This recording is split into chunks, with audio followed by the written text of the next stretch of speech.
All eyes on Doge. Big run up to the moon. Whew. Doge still going up. All eyes on Doge. Still big run up to the moon. Keep going up. Going up. All eyes on Doge. Dogecoin. Upward movement in Doge. Dogecoin. Up. All eyes on Doge. Dogecoin. Upward movement in Doge. Dogecoin. 42.69. All eyes on Doge. Dogecoin. Hey everybody, Kriss here. Welcome on a Monday. Not what I expected. Not what I expected. The bears will be out. I got a cat here. So the cat is here. The bears will be coming later. Maybe the cat can chase the bears away. Not what I was expecting today in PAX categories. Not what we wanted, right, buddy? Not what we wanted. Guess what the secret message of the day is? The secret message of the day is it's not just Dogecoin. Secret message of the day, it's not just Dogecoin. Here's Crypto Rover with the Bitcoin chart, all the way up and then all the way back down. So if there are some who come in and say Dogecoin's dead, Dogecoin, and I'm just like, hey, look, Bitcoin, all the way up, all the way down. That's it. That's it. All the way up, all the way down. It's not just Dogecoin. So for everybody complaining about Dogecoin today, nope, guys, it's the whole frickin' crypto market. Totally manipulated. Up yesterday, down today. What's going on? Well, we did have this big investment announcement, right? Trump was going to do this huge investment announcement on Monday. And we were like, ooh, investment. Whoa, what's it going to be? Is he going to talk about crypto? Huh? He's going to talk about? No. TSMC, the big Taiwan chip maker, announcing a $100 billion investment to build 5 new chip facilities in Arizona to avoid tariffs. Trump anticipates 20,000 to 25,000 new jobs will be created and increase American national security. Yep, that's awesome, right? Do you know how long it takes to build a chip factory? From initial planning to opening the doors, I mean, it's years. It's absolute years. So this big thing about this investment announcement, that's going to take a while. That's going to take a long while. So much for that big bullish news today. Meanwhile, Bitcoin, XRP, Cardano down big, ETH down, Solana down, and Dogecoin also as Trump tariff fears overtake our crypto reserve hype. So after spiking Sunday on President Trump's crypto reserve posts, Bitcoin, other coins are falling fast amid broader market turmoil, and the stocks totally dumped today, particularly NVIDIA, which was down 10%. For NVIDIA to go down 10%, that's big. But yeah, Bitcoin, ETH, they spiked Sunday after President Donald Trump said that they'd be included in the planned United States crypto reserve, which I still think is hilarious reading all the X posts about Bitcoin only. I talked about that in my video this morning. It's just like the Bitcoin maxis still freaking out over it today. And it's just like, guys, just enjoy it. I mean, really, just enjoy it. Oh, yeah, you can't have a crypto reserve with XRP in it. There's no reserve. Guys, really, just relax. So what happened with Bitcoin? Well, we got Doge, right? Let's start with Doge. 20 cent. I still had my 20-cent resistance line or my support line here. Didn't think that we would be visiting it so fast, but because that's where we were. all the way up to 24 cents and all the way back down to 20. Bitcoin, all the way up from 85K, all the way up to 95, and then all the way back and just touched 85K earlier. Yep. All the way up, all the way down. Algorand, ETH dropped even further. Solana, Cardano did not go all the way down. Remember, it went up like 60% yesterday. So it didn't go all the way down, which means that Dogecoin did not have a chance to jump back ahead of Cardano into 8th place in the top market cap. So that didn't happen. Yeah, we'll talk about Atmo Pfizer in a minute there, Omer. We're going to get to that. And then XRP all the way back down to 240 from just about touching $3 all the way back down. So what's going on today? Well, obviously tariff fears out there again. Market sentiment pretty bad still. You know, someone on the stream yesterday, remember, asked me, hey, Kriss, are you going to change your March price prediction? And what did I say? I said, nope, still going to be a bumpy ride in March, right? Still going to be a bumpy ride. Didn't expect it to happen in one day, but that's what we got. We've got a bumpy ride, and sure enough, we saw it today. So crypto market crash. Did it crash? Was it a crash? I mean, it was a big pullback. All the way up and all the way down. It's a good thing we had the update yesterday, because if we didn't have that and we had a down day today, we'd be talking like 15-cent Doge or something. Yikes. Bitcoin, ETH, XRP, Cardano, Solana, and Dogecoin, and just about every other crypto as well. Remember the crypto bubbles? Remember we looked at those yesterday and how green they looked? Remember that? They looked really green, didn't they? Not today. Not a one in the green. Not one of them in the green. Look at Solana, 18%. The Trump token back down 26% right there. 26% on Trump. So yeah, tough day in crypto market today. And of course, when there's bad news out there, crypto just gets hit harder. We could go into technical analysis and all these guys out there talking about CME gaps and this needs to be filled and that needs to be filled and all of that. Now, it's the news. And of course, the liquidations. Bitcoin, $266 million in liquidations. ETH, $158 million. Even Doge, $16 million in liquidations. As the price was dumping, more and more long leverage positions were being taken out. I highlighted a couple of them on X. $2 million here, $2.5 million there. Just shoop, shoop, shoop. Total market manipulation. And then if you saw on the news or on X, someone had posted about the guy who made $7 million yesterday by having those huge leverage longs placed before Trump announced the crypto strategic reserve, also made big today by shorting the hell out of the market right before Trump and the tariff announcement that, yep, tomorrow the tariffs are indeed going to go into effect for both Canada and Mexico, and made millions more on the short side. Insider trading? Maybe.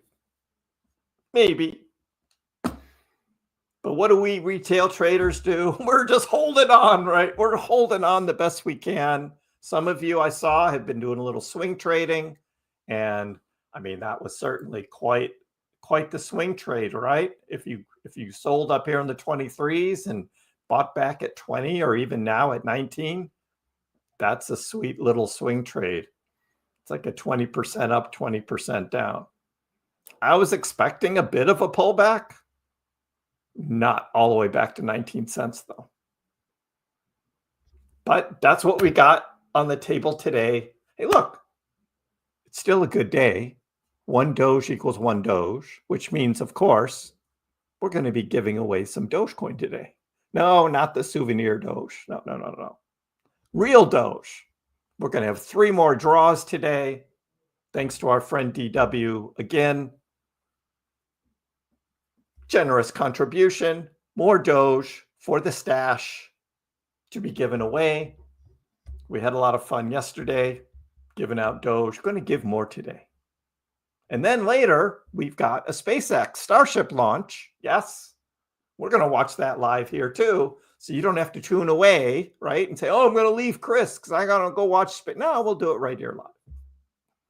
And we'll see how Starship test launch number 8 goes, because it's a cool thing. Definitely a cool thing. So we got that coming as well. The big news is House of Doge.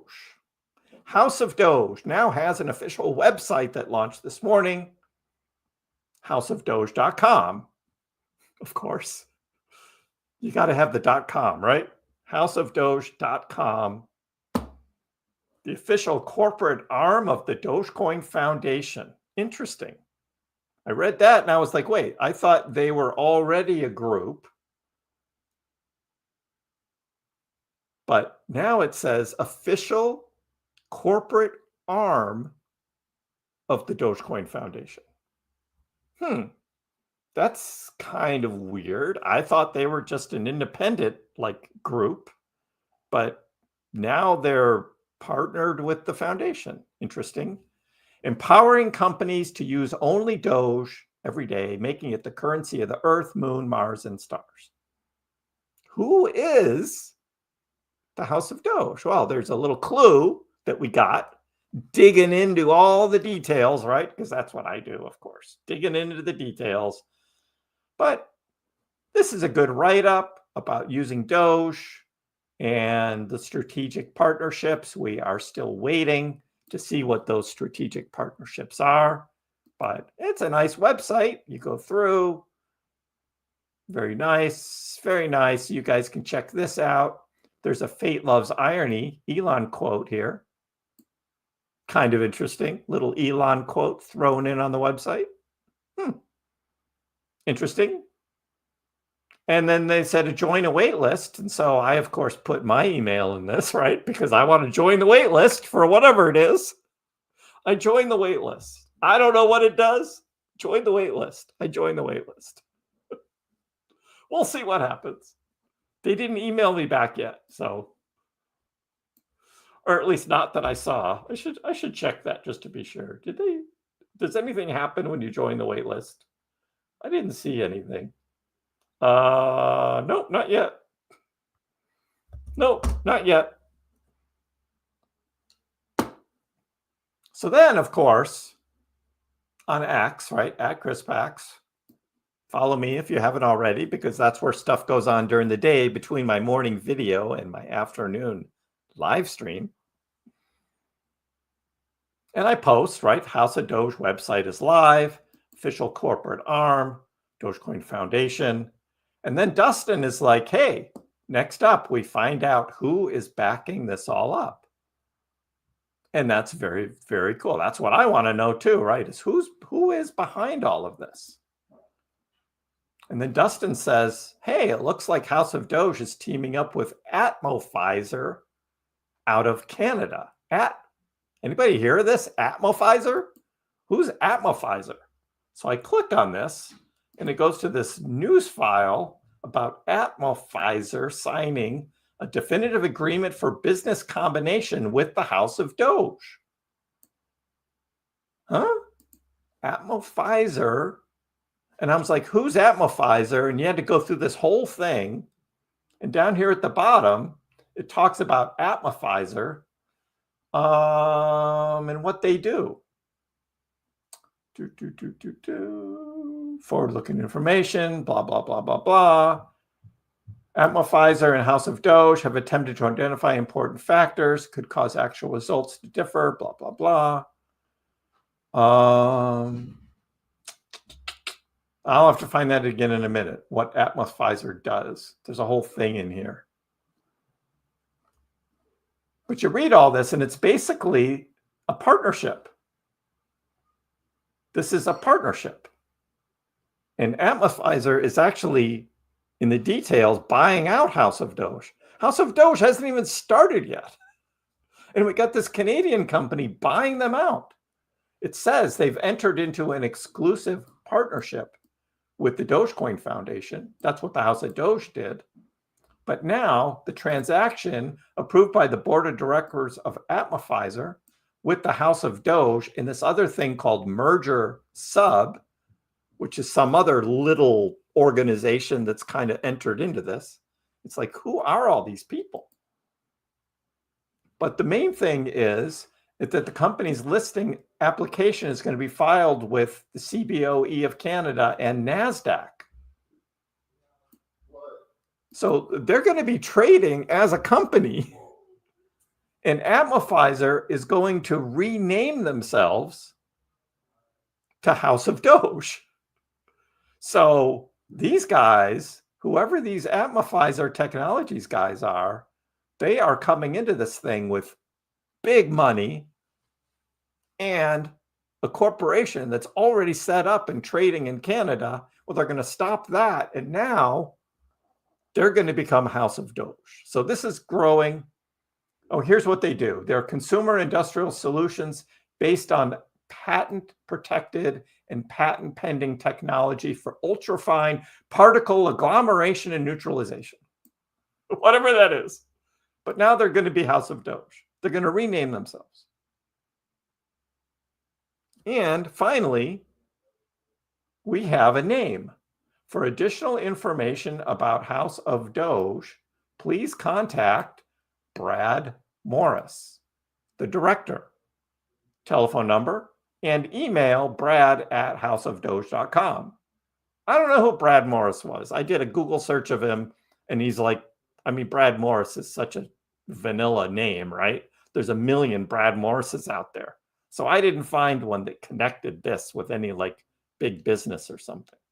Yeah, A-Star, I didn't have the nerve to call the number. I was like, do I call? What? Do I call and say, hey, Brad, what's going on? We should call him live, right? Air infiltration service? I don't know, Adam. This is weird what these guys do. Atmophizing air refers to the process of using ultrasonic acoustic waves to agglomerate small particles into a larger target that is then radiated by ultraviolet light to neutralize harmful properties. They're like HEPA filters, but I don't know. We should call him, yes. Go. Hey, we're live. What do you got to say, Brad? Brad Morris. So anyway, that was all kind of interesting behind the scenes stuff going on with Doge. And of course, you know, when it comes to Dogecoin, Doge related stuff, Kriss is going to dig in and try and figure it out. That's what we got. John, houseofdoge.com. The houseofdoge.com. Houseofdoge.com. Simple as that. So that's the news. Here we are, 1990, back under 20 cents. Not what we wanted. It's a reversal. It's like that Uno reversal card again, right? Got that Uno card, reversal. That's what we got for today. But it's not just Dogecoin, guys. It's not just Dogecoin. It's Bitcoin. All the way up, all the way back down. Solana. All the way up, all the way back down. Shall I continue? One after another after another. So that's what it is today. So, yeah, let's get some green candles, huh? How about that?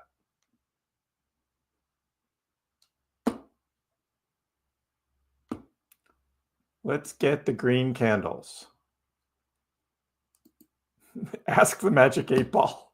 Chris Brad Morris. Hey, Brad, if you're watching this, just send me an email. Tell me what's going on. We need a green candle at least 5 days in a row. Yeah, that's not happening for a little while. Hey, it's 420. Guess what I've got for 420 today? Modelo. Those Mexican tariffs, they're going into effect tomorrow. I'm drinking my cheap Modelo before it gets really expensive tomorrow. Cheers, everybody. 420. Yeah, 320 for some of you, or 220 or 120 or 1020 or whatever. It's 420 here. Cheers, everybody. Cheers.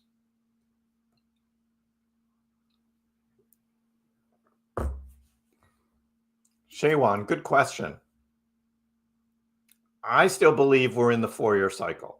We're just in a very tenuous economic market situation right now, especially here in the United States with our beloved new president with his big baseball bat called tariff. And he's swinging the tariff bat around in order to get some leverage back on these countries where we were just giving stuff away to.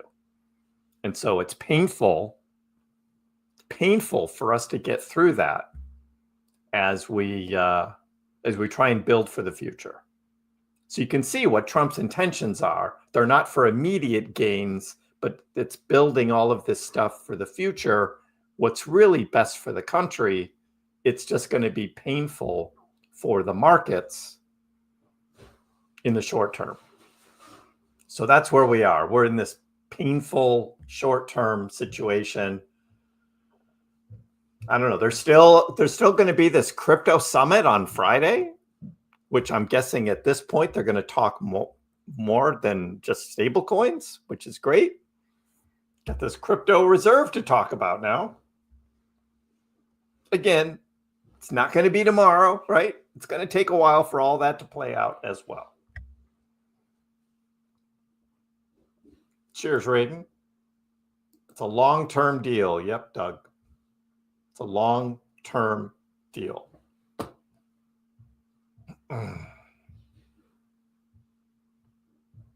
How does a tariff get back in another country?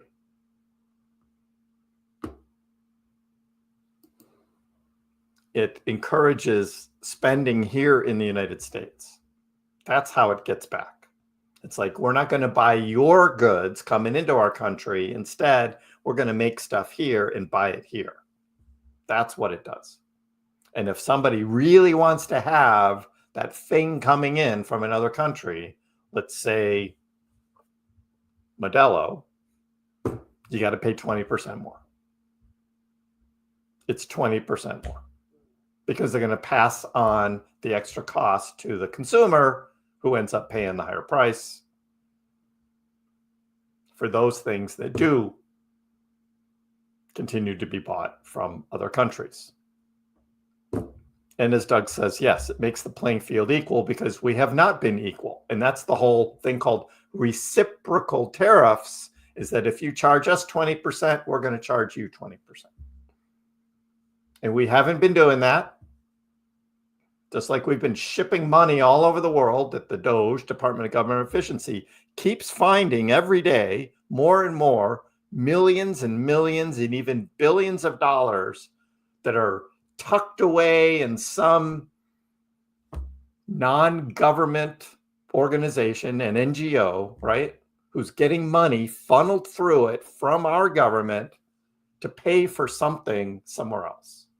So Doge continues to root that stuff out, which is good to do. It's good to do. And I don't care what the liberals and Democrats say about Doge. And I mean, they're nitpicking little things here and there and blowing it up way out of proportion. Elon's a Nazi and Hitler and like all this stuff. And it's just like, guys, please give me a break. Give me a break. Hey, Hype, how are you? Epstein. I don't know what's going on with that. I thought we were going to see the Epstein list. Where is it? Where's the Epstein list? That's all we wanted. Hey, Dustin, how are you? Welcome. Jeffrey's getting in early on the Doge giveaway. Too early.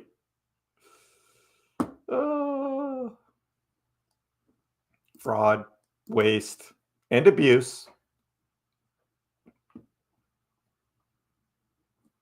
They're just going to brew Modelo here in the U.S. Great. Make it cheaper. I love it. Imported by Crown Imports, Chicago, Illinois, this says. Crown Imports. It says it right there. So, this is imported. Cerveza Modelo, Mexico.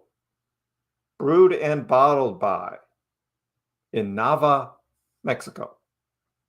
So, I'm enjoying my cheap Mexican beer for one more day. Well, I've got a case of it, so price goes up, I still have some left.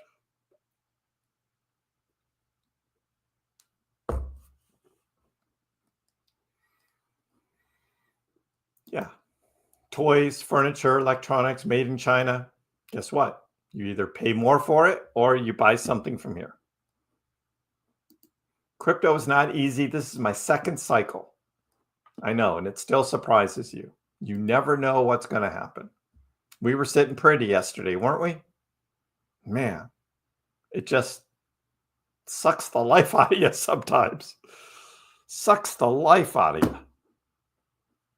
But the giveaways bring green candles. That's right. We will be doing giveaways soon.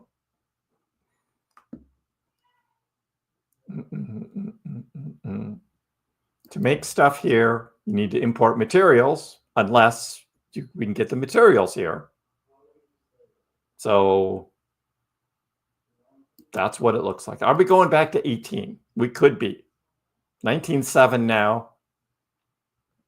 I mean, if this week continues to be tough economic news and the stock market continues to fall down, crypto market is in jeopardy for falling down more as well.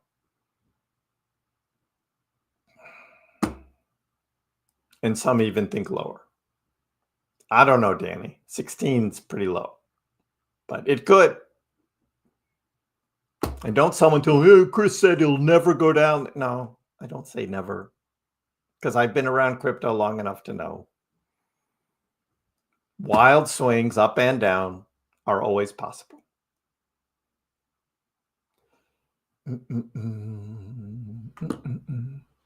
Hype's got a pretty sized bag of Doge. I know you have XRP too. Yep. 21 over there, Jeffrey. Cheers. VP says the bear market. Technically, if you say there's a 20% retrace, blah, blah, blah, in Bitcoin, it's bear market. I don't believe it. I think this is just a elongated pullback in an overall bull market, and I'm sticking with that. Right. If one country taxes us, we should tax them back. I agree, Raul. But then everyone starts complaining, prices will go up on those foreign goods. And I'm like, well, maybe they should have been up already because we weren't doing the reciprocal tariff thing. I don't know. What's up, Jason? Raul also says still a bull market.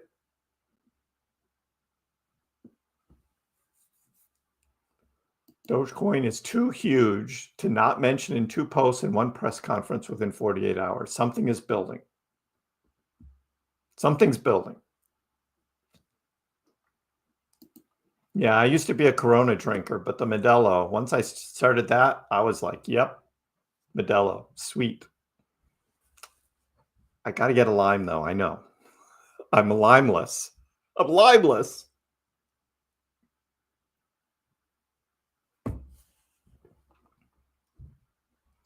Someone didn't ask about 2017, but I've been talking about 2017 and that this cycle is very much like 2017. And we could see this next run up. And I showed it on the charts the other day. I'll pull it out again later if I need to. Raiden reminds everyone to like and subscribe. We definitely have to have the likes up before I have a giveaway. So let's get the likes up. And while you're down there, if you haven't already subscribed to my channel, please do. Appreciate that. You lasted about 2 minutes listening to VP. Hey, you know, he does his thing. I get it.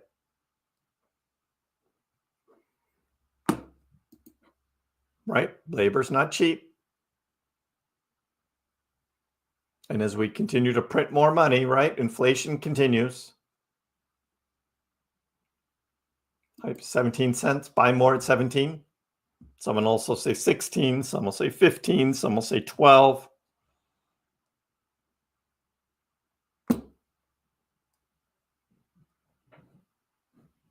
A pay cut? Who says pay cut? People aren't getting pay cuts. They just haven't been getting pay raises that match what the inflation was. That's how we got behind. Yep. I know, not even one freaking day, Jason. I agree. 9 cents. Marvin the Martian, 9 cents. All these numbers. I'm optimistic too, Greg. Yeah, he doesn't even own a Doge, but he's been making money on the Doge train by doing a lot of Doge videos to the Moon Boys and the Moon Girls. So he just keeps pumping them out. American champagne. I don't drink champagne. I have a sip every now and then at some special event, but I don't buy it. Our customers are throwing away their blueprints for their Mexican factories. Yep. That's right. They're not going to build in Mexico. Yeah, they need to end the quantitative tightening, the QT. I agree. Got to end that. Actually, they like unemployment. The Fed likes unemployment. If the unemployment numbers goes up, that's good for them. You would think that's bad, but for them, it's good. I don't know. Can't please everyone, so you got to please yourself, right? Look out for number one. Nobody's looking out for you. Nobody is looking out for you. Well, I am, but aside from me, nobody else is looking out for you, right?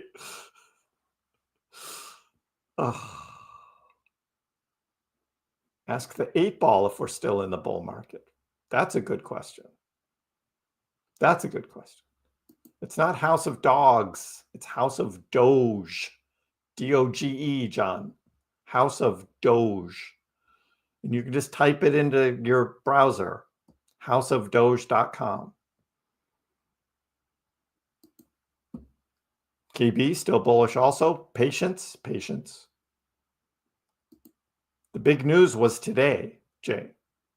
It was this TSMC chip plant, or 5 chip plants that are going to be built in Arizona. This is the Taiwan semiconductor company. They're going to build in America, which is awesome. It's just going to take 4+ years for that to actually come about. You like Pacifico? Never had a Pacifico. Yep, be a realist and an optimist. I try to be both. It's tough. Ooh, it's tough, especially on days like today.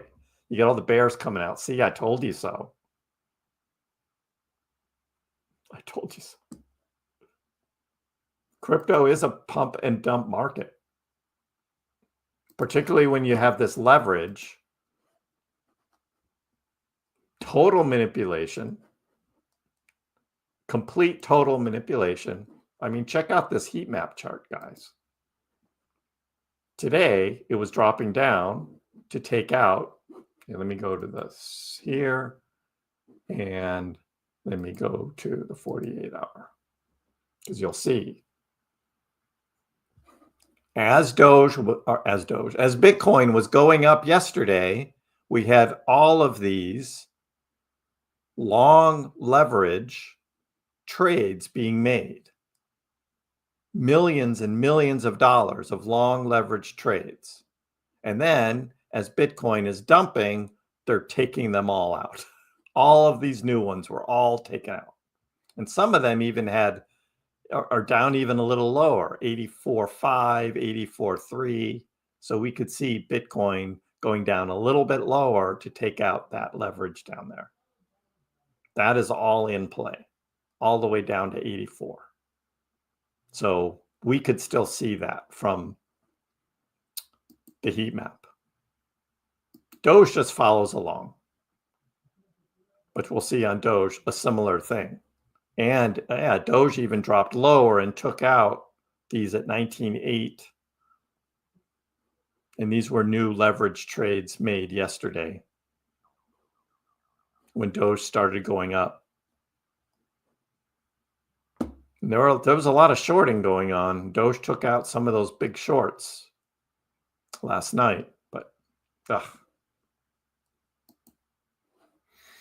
crazy manipulation. Yeah, not only did Doug like and subscribe, but he became a new member too. Appreciate it, Doug. Appreciate it, Doug.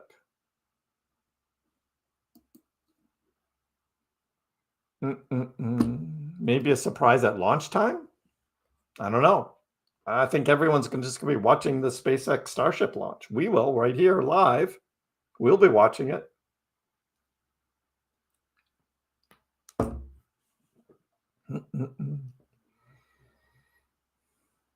Just asking, is Dogecoin dead?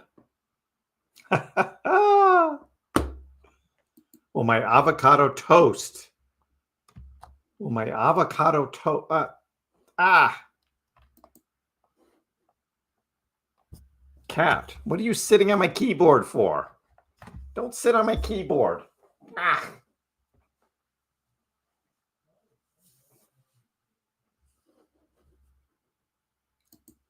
He won't let me go.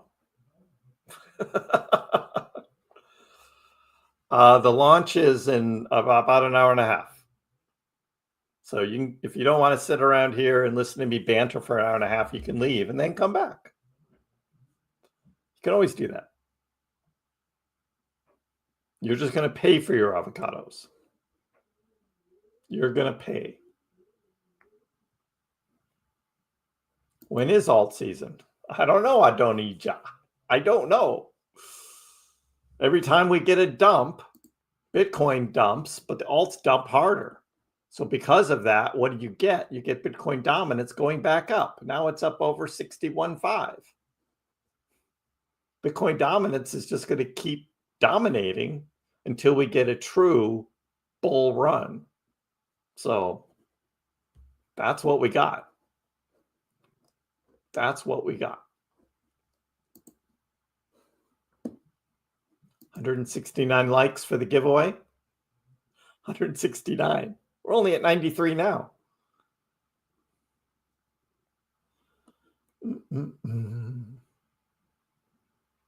It's been going on for 30 to 40 years. Stagnant wages. I know, right? Housing keeps going up.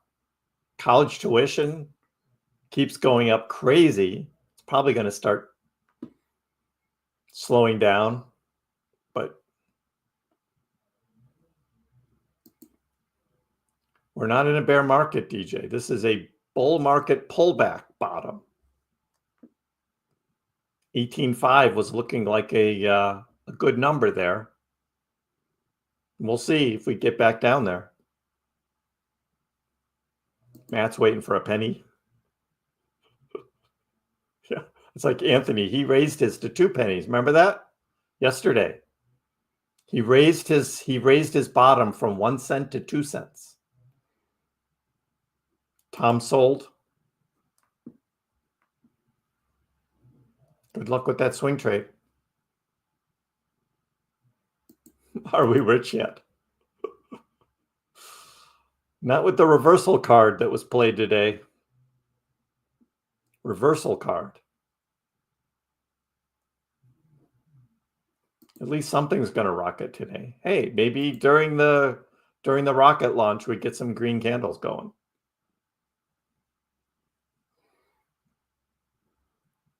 Are VET and ZIL looking promising? Nothing is looking promising right now. V-chain back down to 2.25. Look at the daily chart.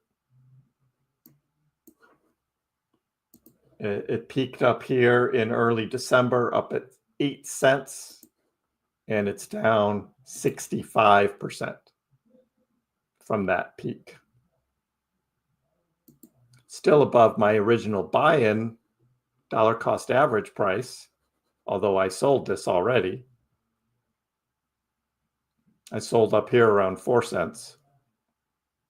Was it? A little bit higher, 4.5 cents.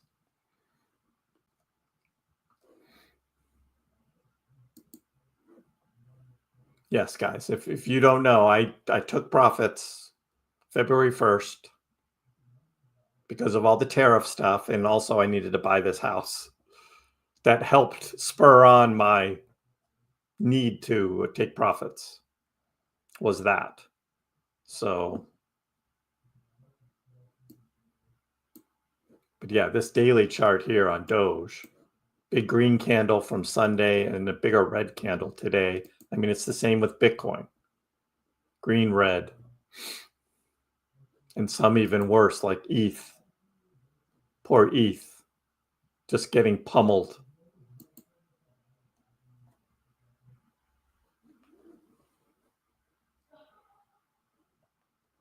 The House of Woof Woof. Yeah, I'm still going to try and reach out to Tim Stebbing and see if we can make this like a big marketing deal with these announcements and not just have it to be a tweet. It's got to be a big thing. It's got to be a big thing.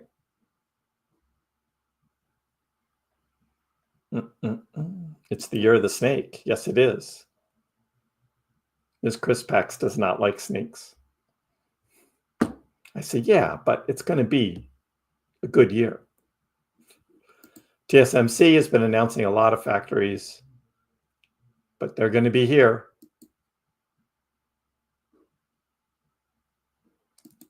Yeah, Charles, we're going to see whether we hold in the 19s.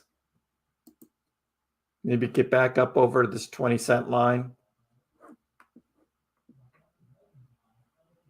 No cuts, no glory. What? The dollar like? I don't know, Crazy Bear, what you mean. Who's buying the dip? What's the bottom?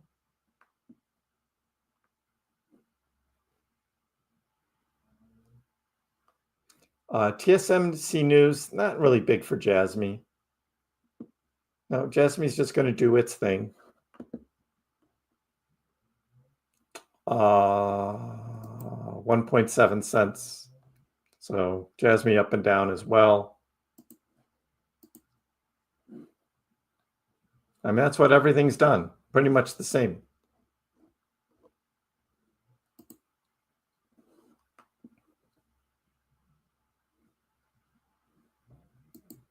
Ryan has his predictions. 99 in 1 minute.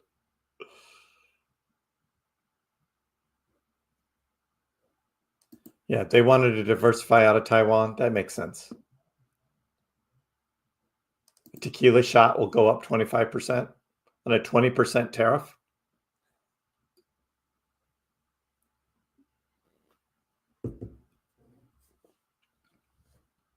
Trump told his friends to buy right before he tweeted the Bitcoin reserve announcement.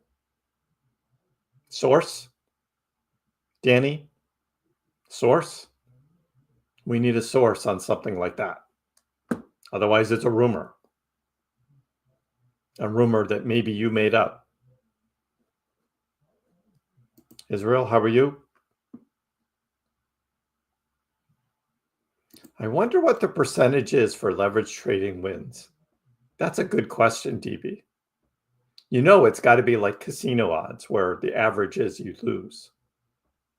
Otherwise, the exchanges wouldn't offer it. So you know the exchanges are winning on the deal.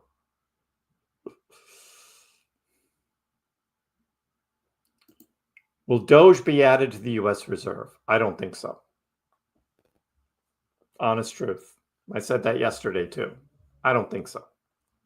We're not going to have Doge in the crypto reserve.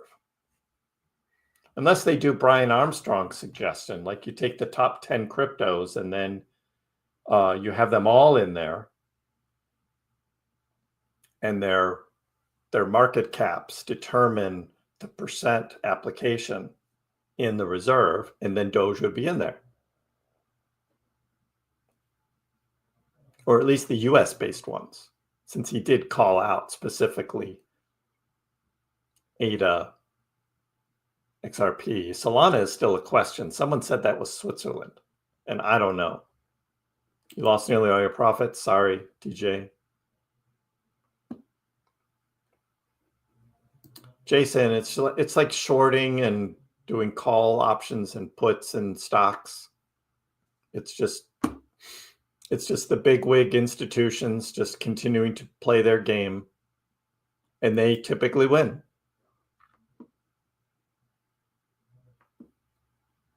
Is it possible we go up 400%? Always possible. Likely? Not too. Yes, Trump made his investment announcement, Jason.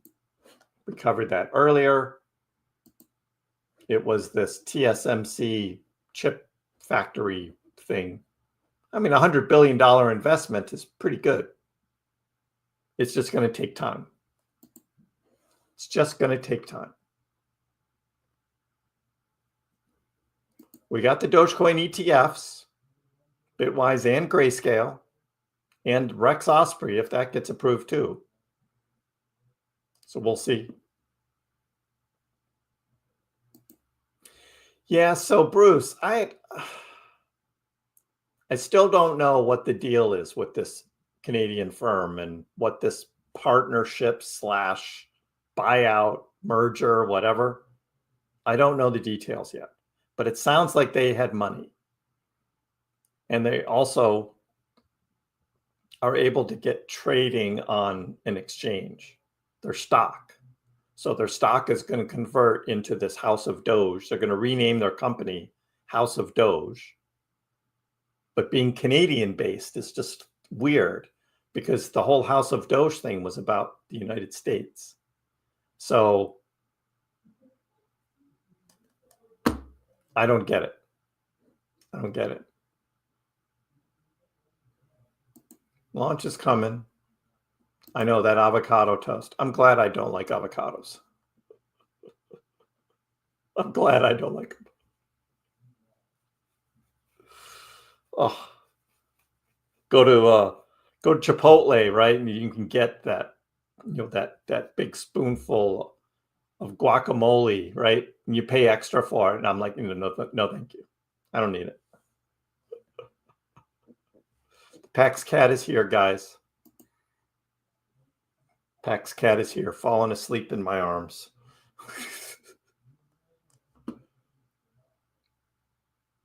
Yeah, and what's Elon Musk going to do, Kevin? Where does he come in all of this? Yeah, the launch won't affect Doge. It's just a cool thing to watch. So we'll watch it. But in hindsight, seeing all that leverage, right? Hindsight, swing trading is easy. But looking forward, you have no idea what's going to happen. That's the part about swing trading. I don't want to see you get wrecked. I don't want to see you lose out. If you've got a bag of Doge, you're going to sell it all in hopes that it goes lower to buy back in. And what if it doesn't? The crypto conference on the summit on Friday should help crypto. But between now and Friday, it's going to be a bumpy road. Bumpy road.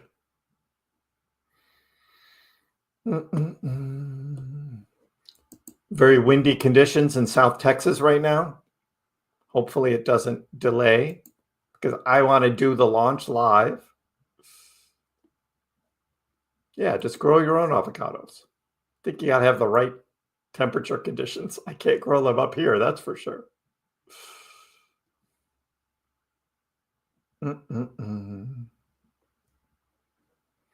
Bitcoin didn't actually close the gap, Crypto Zenki. It hit like 77.9, but it didn't go all the way down to close the gap. We only have 116 likes. We need 169 to do the Dogecoin giveaway. 169.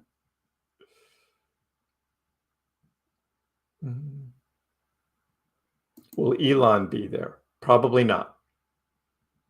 I don't think Elon's going to be at the crypto summit. But you never know. He seems to pop up just about everywhere.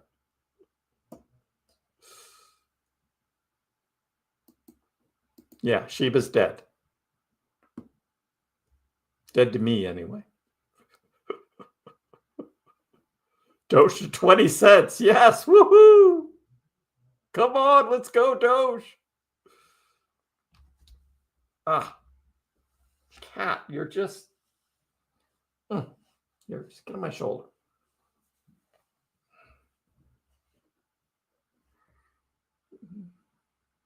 You're adding a little at the time. Not bad. A little dollar cost averaging work.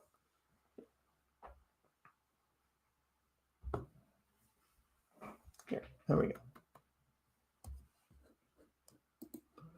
When you bought your house all cash, you get it for less than what they were asking, or the same. It was pretty much the same. It was a competitive, actually. And we actually added a little to cover their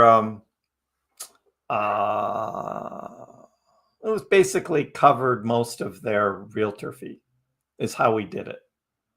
So we would get the house. And that was it. But no, nice houses in the Boston area do not sell for below asking unless the price is like totally pumped up way too high. But for this area, it was a reasonable price. So we, because we wanted the house, we added a little bit.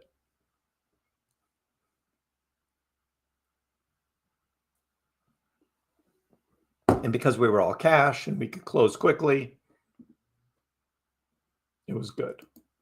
Joke smoke. Diamond hands, only the strong will make money.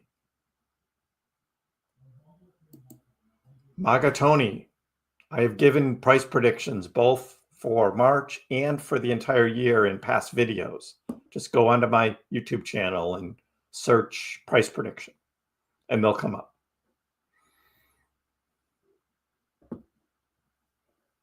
I didn't say I didn't like snakes. Miss KrissPax doesn't like snakes.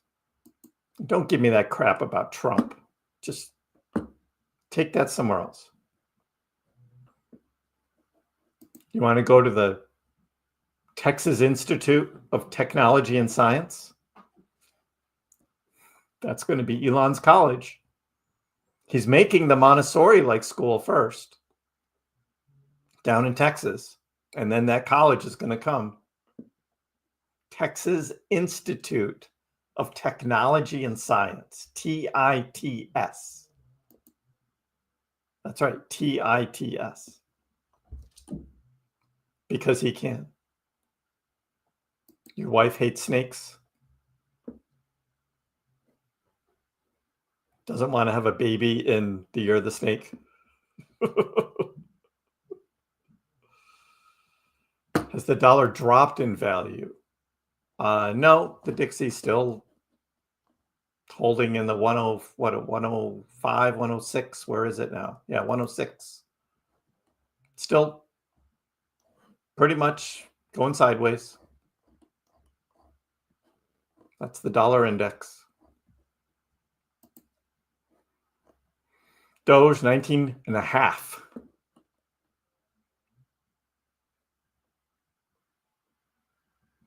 Yep. And yeah, that's what I said earlier too. And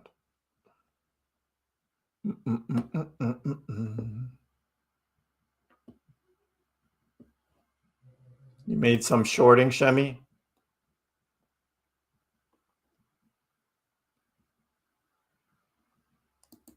The longs that were put in and then the shorts. Trump insider trading, says KrissPax stream. Breaking news. Yep. No, I don't think there's going to be a Doge 1 mission to the moon.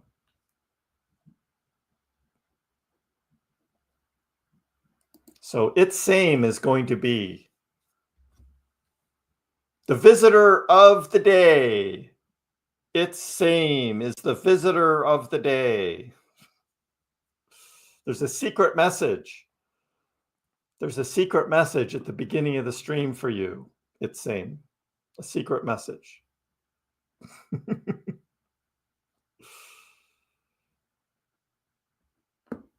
This market cannot be defined bull or bear based on meme coins or altcoins. I don't know. Bitcoin is still at $85,000 a Bitcoin.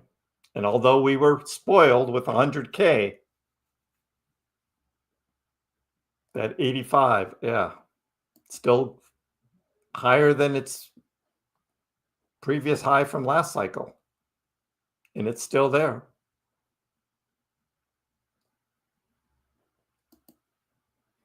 The Dogecoin, not really founder, right? He made Dogecoin, right? While he's sitting in his apartment in Oregon. So Dogecoin was created in Oregon. The House of Doge is a different thing. We want Stebbing to have Class A news. We want Class A partnerships. We want Class A people involved. We're waiting. We're waiting. So maybe a better tax rate in Canada. Yeah, but they were touting themselves as US. There must have been some serious money involved in that. I don't know. Is Elon involved in it? Interesting. Depends on what you call millionaire, Tony.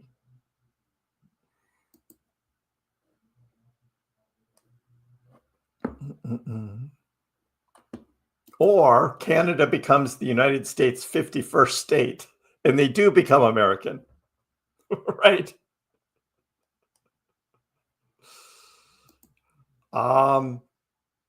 Yeah, I'm probably going to start buying some more here in as soon as I get a little more money. Yep. Cali grows avocados now that they have water again, right?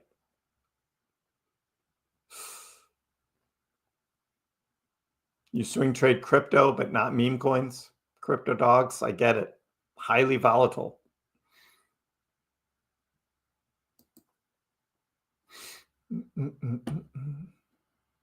Yeah, so what American farmers are being told is we're not going to export your food. You need to start making more for our use in our country.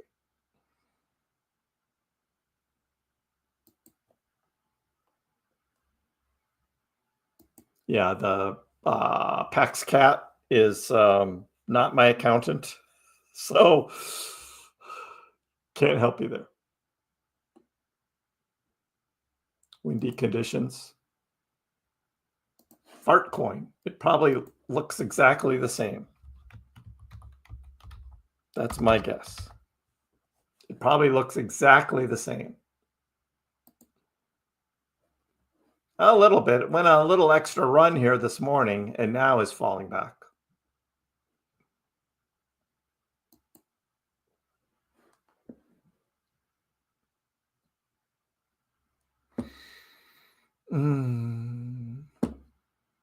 Jacob, that wasn't a bold trade. That was insider trading. insider trading. When you know what's going to happen, it makes the trade easier to make.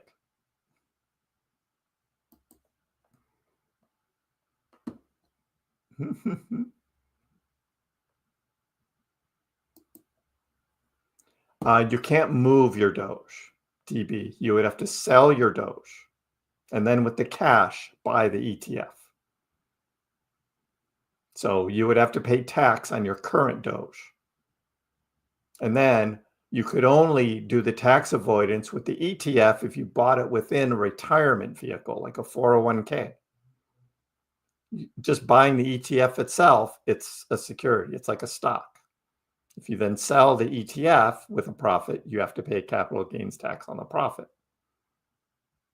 But within a retirement thing, like an IRA or a 401k, then the gains that Dogecoin makes within that are not taxed.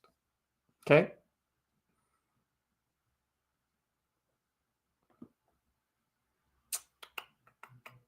You think Elon's going to be at the summit?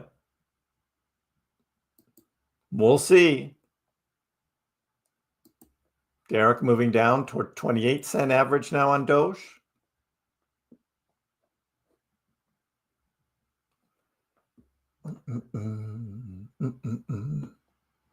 Spend all your money on the dips. You ready? Boston is expensive. Yes.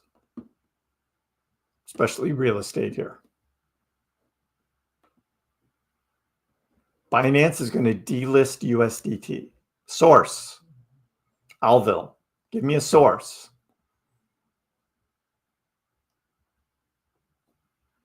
Something big like that.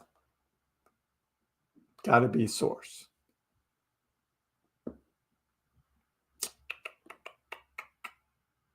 Still not 169 likes.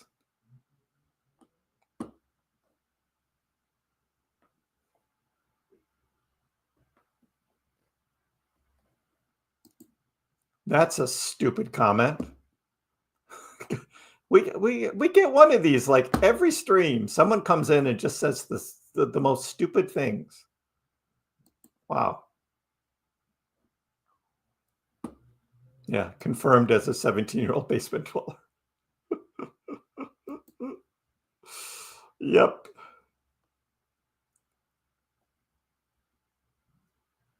I know. They diverted the water back to where it should have gone, and there's now lots of water. Why did they? I still don't get why they did that. Rally reversal. Yeah, this was the rally we had yesterday, and this is the reversal today. Couldn't be much clearer than that.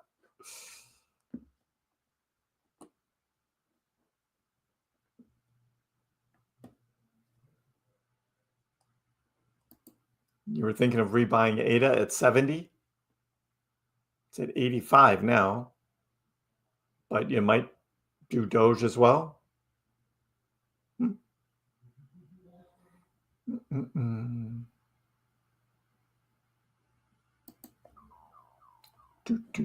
15 cents. 14 cents. 13 cents. Anybody can say any number. Why do you think it's going to be 15 cents? Tell me that. Why 15? Nobody ever tells me. 1935 at Doge. Get it on discount. Get it while it's red hot.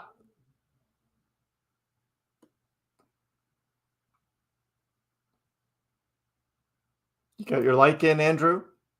Awesome. Got about 8 more to go.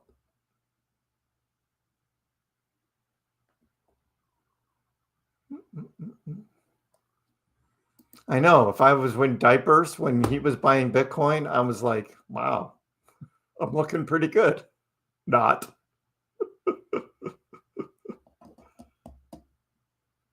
Binance announced it. Okay.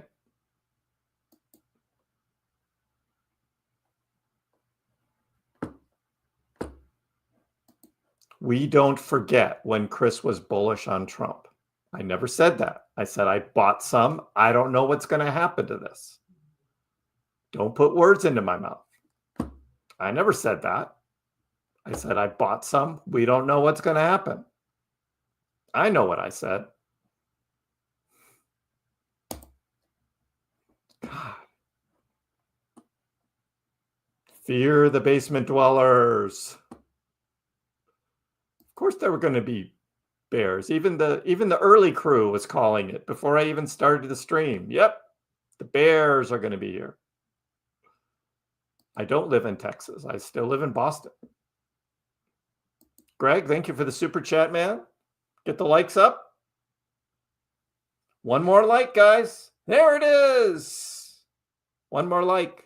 So let me quickly get caught up in the chat, and then we're going to do a Dogecoin giveaway. How about that? Dogecoin. Dogecoin.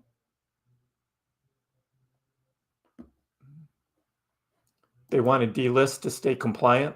Is that in the EU? Yeah, it doesn't affect the United States. That could be it. It could be an EU compliance thing. I haven't told you guys yet. I know what you're doing, though. All eyes on Doge. Rocket launch is still coming. Someone in South Texas say it's windy down there. But right now it's still coming. Half the fun is reading the bears cry. That's why I keep them around for a while until they say something that really pisses me off. Oh. All right. Basement dwellers not going to make it. And then we got a bunch of Dogecoins in here. I'm still holding my collectibles. They're my Trump collectibles now. Yes, I still hold them. They're collectibles.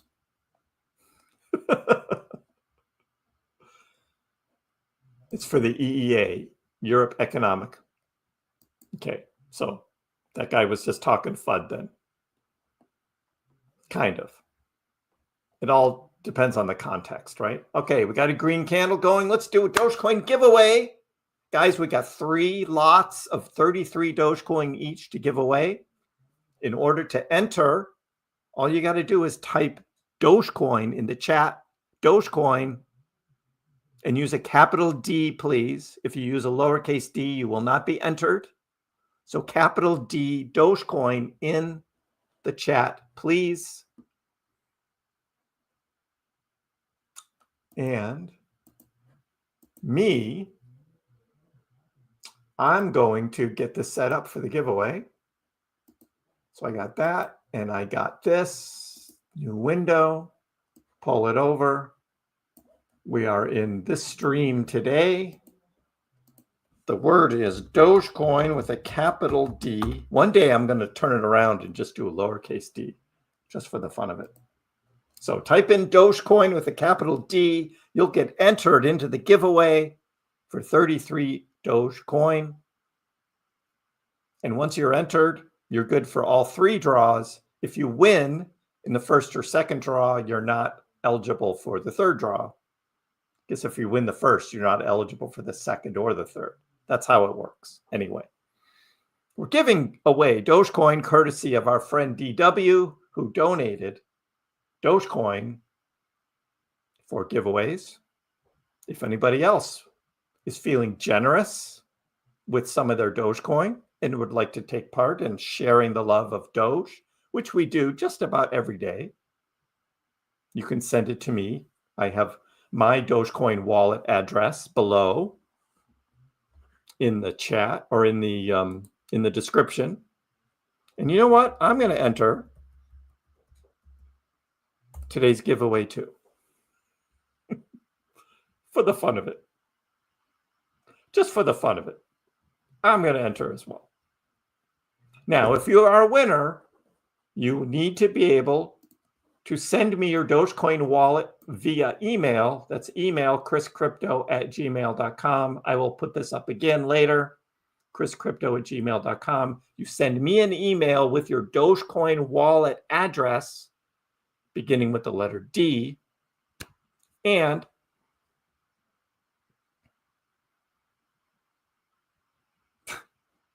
really, dude? Rally reversal? We had a rally yesterday and we reversed today. How can that not be correct? Do you see? We rallied yesterday. We reversed today. How can that not be correct? Dude, I don't know what you're smoking. Oh, I don't know what you're smoking. Okay. We're going to do a giveaway. 3 draws.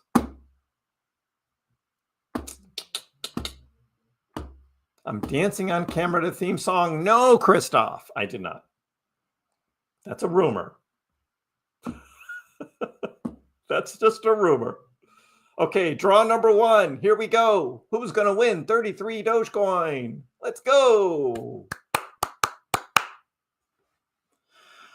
And the winner of the first 33 Dogecoin is Amateur FX. Amateur FX is the winner of the first of the 3 giveaways for today. This is our 15th giveaway. Giveaway 15. Winner number 1 is the Amateur. The Amateur FX. Congratulations. Send me your Dogecoin wallet and we'll get you the Dogecoin. Congratulations. You do not have to type in Dogecoin again in order to get in the next draw. 2 more draws, guys. 2 more chances. That's why we do multiple chances here. Okay, Amateur. Congrats. Weather Girl, Bitcoin. Yeah, I'm going to send you 33 Bitcoin. Exactly.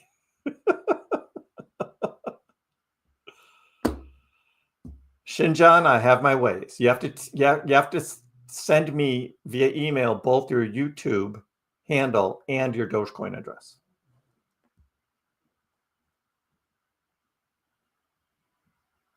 DW. Yeah, you need to enter. Yes, you need to enter. And the winner is Hype. Hype. You said, oh, I didn't see my name. Hey, there you go. And there you go. It's as easy as that, right? Yay. You knew this was legit. Rigged. Rigged. Everybody else type rigged now. Totally rigged if Hype Soul's winning. Rigged.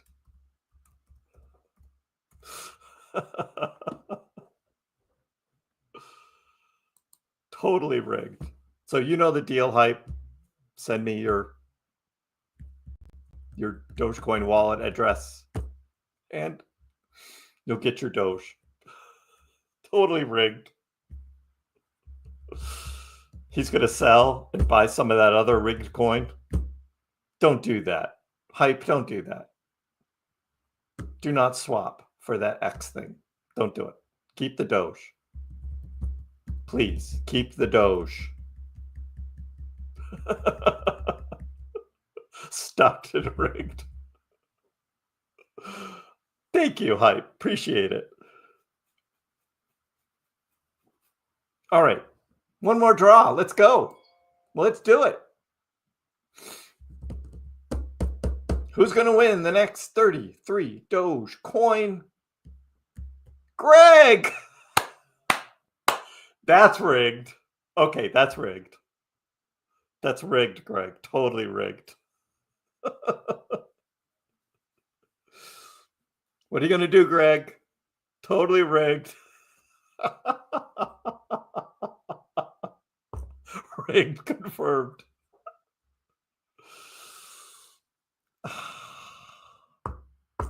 All right, Greg, tell me what to do. Do I just draw again? Doubling.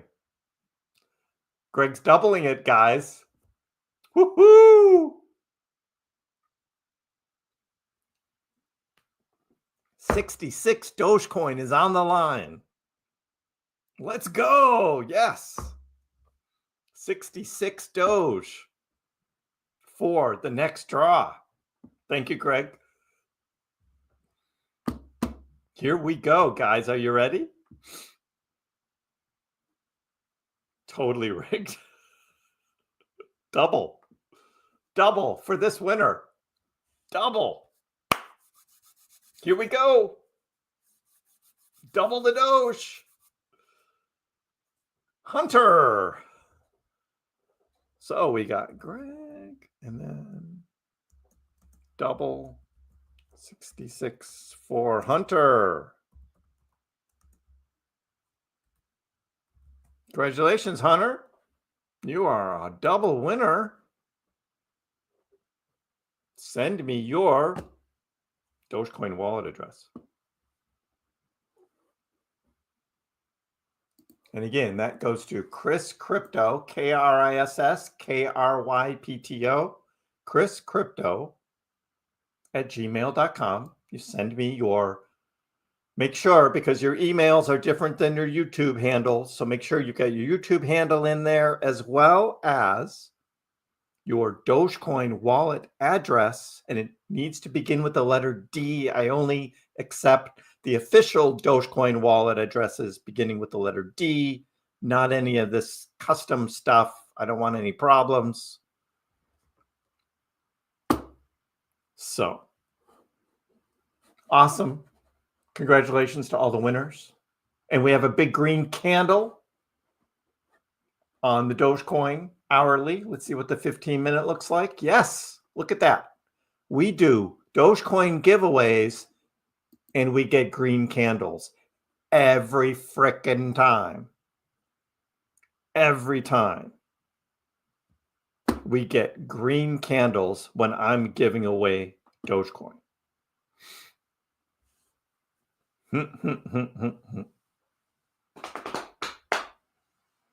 Green candles. It's fun to give away Dogecoin. Thank you for DW, for your generosity. Guess what? We're going to give away more Dogecoin tomorrow. Tuesday live stream. More Dogecoin to give away. So make sure to come back. We have fun.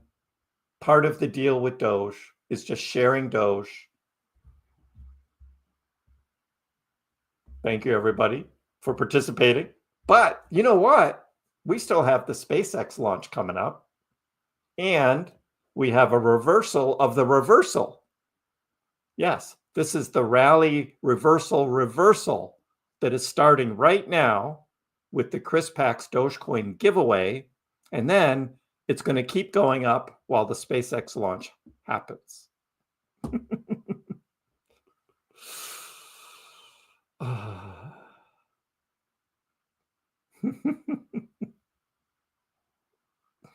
We love green candles.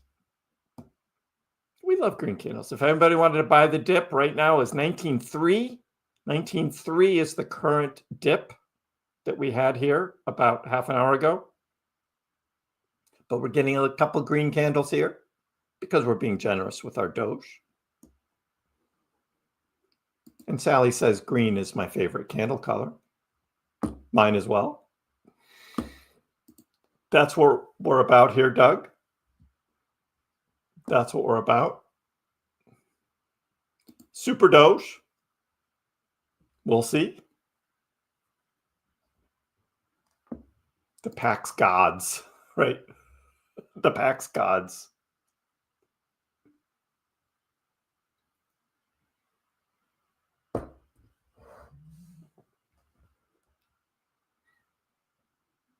Two weeks from now, we will be on the way to steady recovery.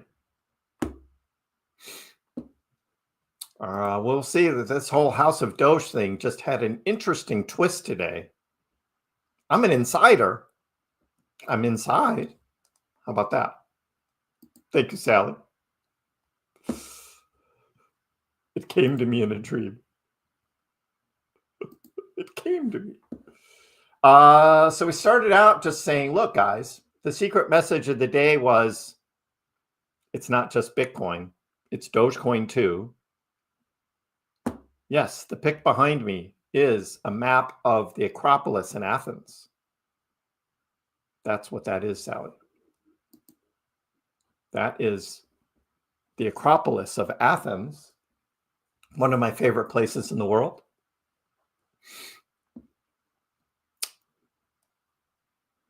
No, the House of Doge thing is not a big nothing, A-Star.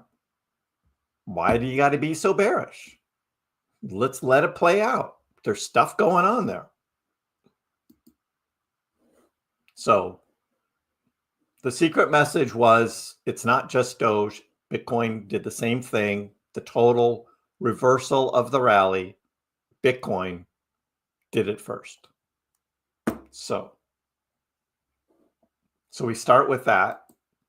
We talked about what the big deal was that Trump was hinting. So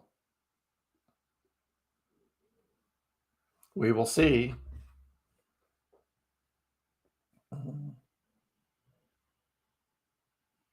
Oh, well, thank you.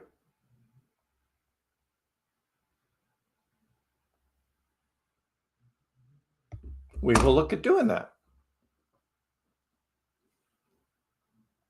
Thank you very much.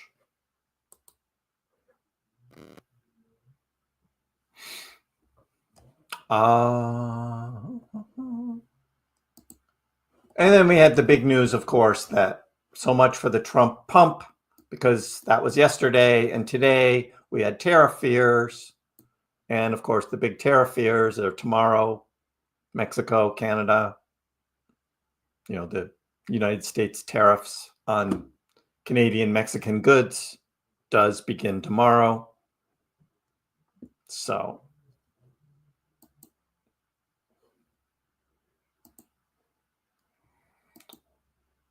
why is everything dropping today? Yeah, hype. I got you.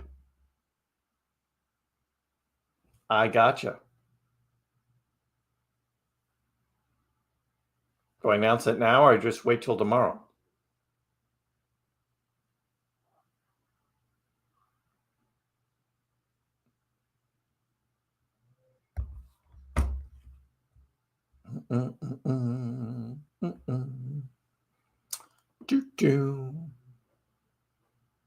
And then we looked at the new House of Doge website.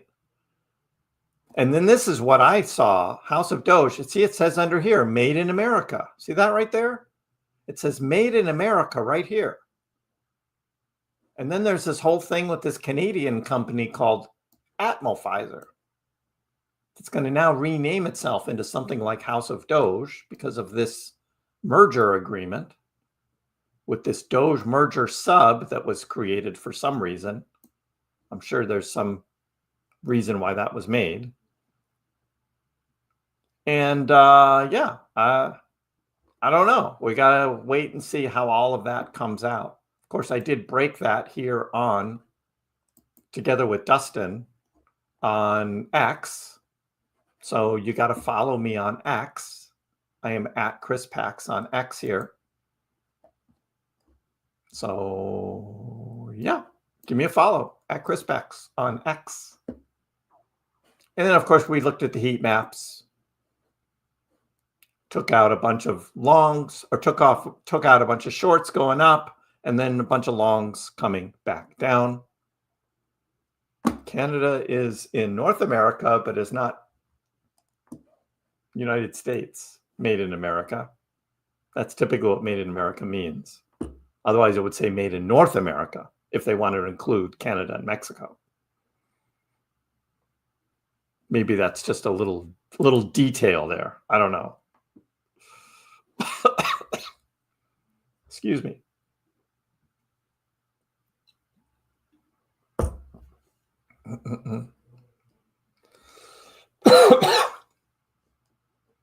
Will Atmophizer be housing the ASIC miners? Maybe. Maybe they're going to be part of the deal with the Dogecoin mining. And maybe they have the capital that they want to invest in those ASICs. I don't know. We got to let this play out. This all just broke today.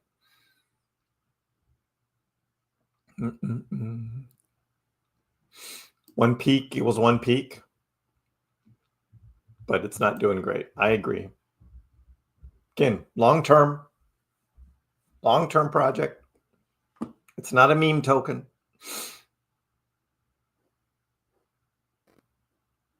Acropolis. It's just some of the most beautiful works of architecture that have ever been designed and ever built. That's all. And I did go there and visit it. So, yep. You're feeling quite unburdened by that drawing. It's a cool thing. Just a cool thing. So.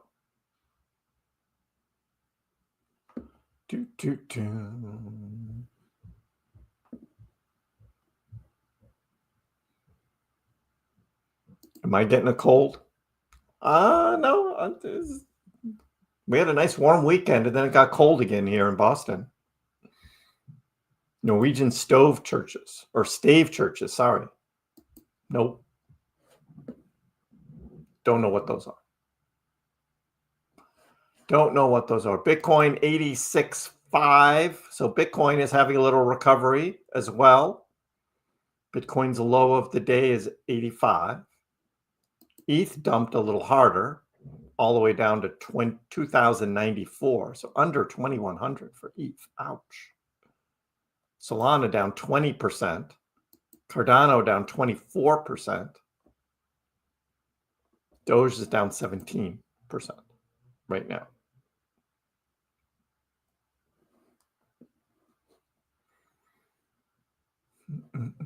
I do still believe in alt season. I think the alts will still have a run. It's just delayed, going to be later. Dogecoin is going to lead it. We're just waiting for that big Dogecoin pump. I did not go to Nashville to see the Parthenon replica. No.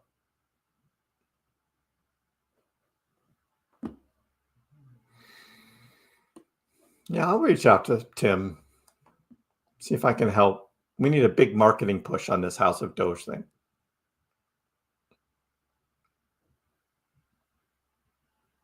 When Doge reaches $1, each of those drawing winners will be $33, right? Except for that last one, which is 66.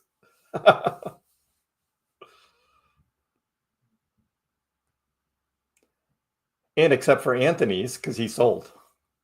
I know. You think it's in October? That's what I was guessing too. I was guessing October.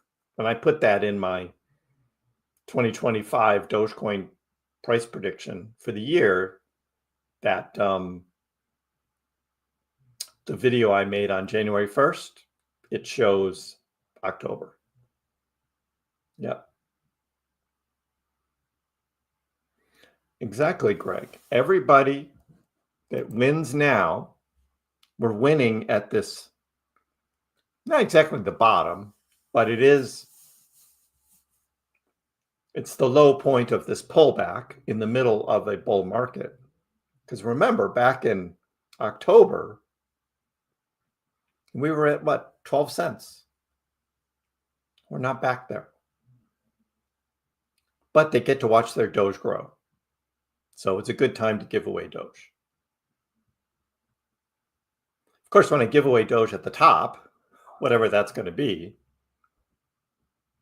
that's going to be some serious money. That'll be serious money. Yeah, I don't know what's going to happen this summer, Christoph. I don't know if we can really say much lower yet. I'm not expecting great moves in the summer, but depends on what's going on. But Doge can fly 400% in a matter of weeks. The right news, the right hype, it can do that. Yeah, the pseudo bottom, right? The pseudo bottom. Yes, and as Greg reminds us, one Doge always equals one Doge. Yep. Always one Doge. So let's check in on what is happening with SpaceX. What are they doing?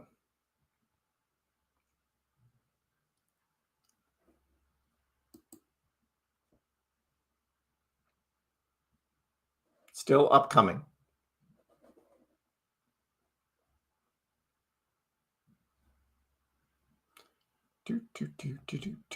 Still upcoming. But they haven't postponed it or canceled it. So that's all still looking good. Looking good. So yeah, we will check in on this in 25 minutes. All right. My first Doge I bought was because of Kriss at 15 cents. Cheers, Sally's Dream. But I didn't make you do it, and I didn't tell you to do it. I was just telling you what was going on in the world of Dogecoin, and you made the decision yourself to press that buy button. Kriss made me buy Dogecoin at 40 cents. No, I didn't. In fact, I wasn't even buying Dogecoin at 40 cents. The most I paid was 37 for a Dogecoin. And that was just 100 Doge. Remember, I bought in 10 lots of 10 Doge each? That was at 37. The House of Doge will be bringing its mining operation online in the next few weeks, which will add significantly to the network hashing power, further securing and decentralizing the Dogecoin network. So somebody's buying those ASICs.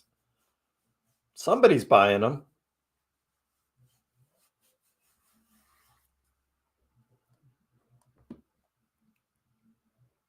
Yeah, again, this summer, 80% drop in the summer.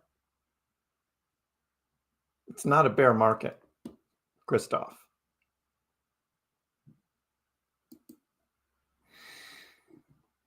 Yeah, made an informed decision. And my passion, sure. This could be the month to buy.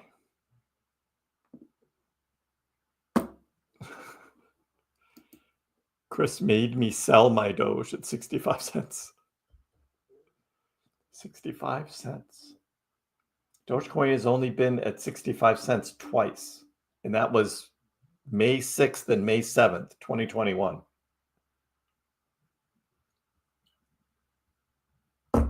Wasn't up there very long.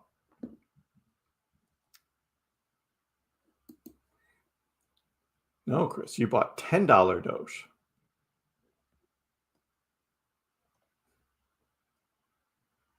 Can we see a Doge reserve? We are going to see a Doge reserve. The House of Doge is going to create one. It's going to be outside of what the U.S. crypto strategic reserve is doing. The House of Doge is creating a Dogecoin reserve. So that's what's happening. And we will be watching this, not only their website, but also what this merger is with Atmophizer. What is this thing about? It's like, it's pretty weird. I mean, if you read through this, it's pretty, it doesn't really say everything that you want it to say. So I'm waiting to hear some better news on what all of this really is.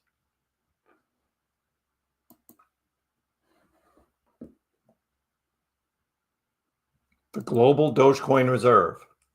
Something like that, except it's made in America. So are they going to do something with Radio Doge? They haven't said that. I think Radio Doge is a separate thing from this.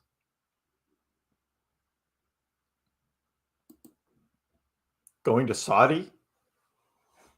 Dubai? Someday I'd like to get over there. That'd be really cool. Maybe for one of those big Bitcoin conferences, except they want someone to represent Doge and someone will pay me to go. I would do that. I think that's why others get to go, is they get paid to make an appearance. If somebody wants to pay me, give me a plane ticket, give me a hotel, and get me free admission to the conference, and I will be glad to attend. And I'll even talk. If they want me to talk, I'll be glad to do that. But somebody needs to invite me. I'll go to Dubai, sure. I'll even go to Vegas if they want to pay me to go to Vegas. You guys know I can talk. So I would do that. Yeah, max 1 week, right? I would not go. I wouldn't be there very long. Probably just a few days.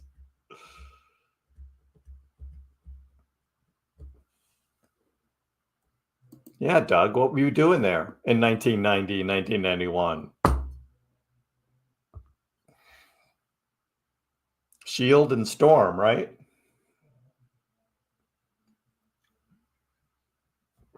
I remember those days. Kriss made me place leverage buys on Doge at $1. Elon forgot about us. He kind of did. I mean, he's been doing all these hints along the way.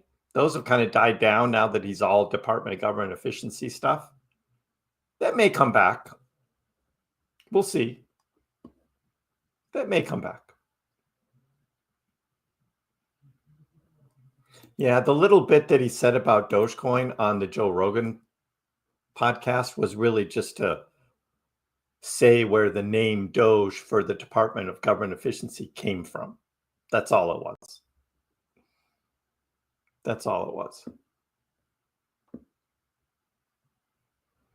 I give you my life savings so I know who to blame if I don't make it big. Kilmar. Exactly. Yeah, just blame KrissPax. It's all on KrissPax. I made you do it. Oh. Why is the House of Doge not called Doge House? It's the House of Doge. I don't know. House of Blues, House of Doge. I always have to watch what I say. People put words in my mouth anyway. I'm used to it, though. Never say never. Remember that song from the 1980s?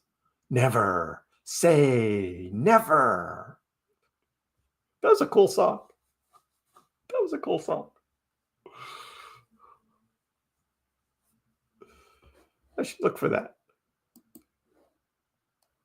I should look for that. Romeo Void, if I remember. Is that right? Yeah, Romeo Void. I got it. Absolutely. Yeah, let's let this come up here. You guys never heard this song? Never Say Never, Romeo Void? Hold on. I can only play a little clip of it, though.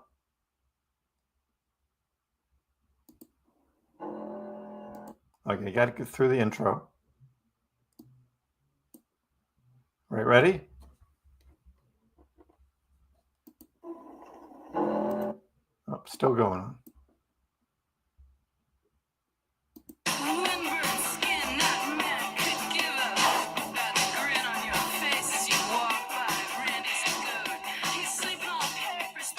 All right.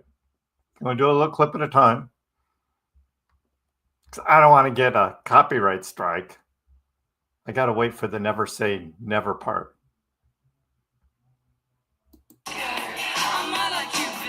Oh yeah, that's that line. Never say never. That's it. That's what I wanted you guys to hear. Romeo Void, Never Say Never. Classic. So you never know what Kriss comes up with. It's all 1980s stuff. All 1980s stuff. I know, I can only play a little clip. Otherwise, they're going to get me. They're going to get me. Hey, if this goes, if we lose the stream here, that's why.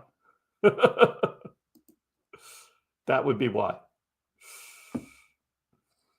Never say never. Never say never. You've heard that one? Hungry Like the Wolf was a good song. That made it big time. Never Say Never was still kind of underground.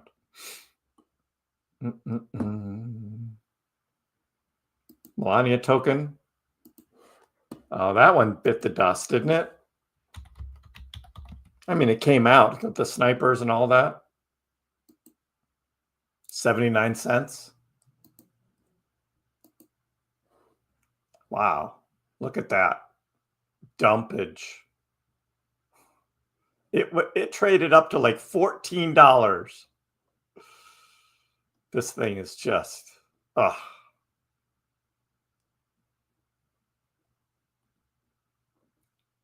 That is pump and dump. Big time.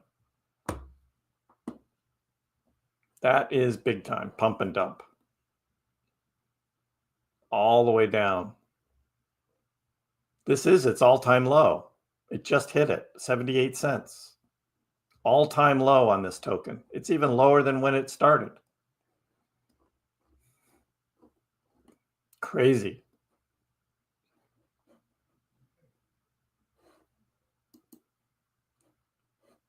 Oh, we should look at Trump though, right? What's Trump doing? Because remember, Trump is a collectible. 12 bucks. It's had a couple pumps. So people aren't really offloading this like they are Melania. But then Melania was the one that got sniped and all that. Trump was just insider early buying. Not that that's any better.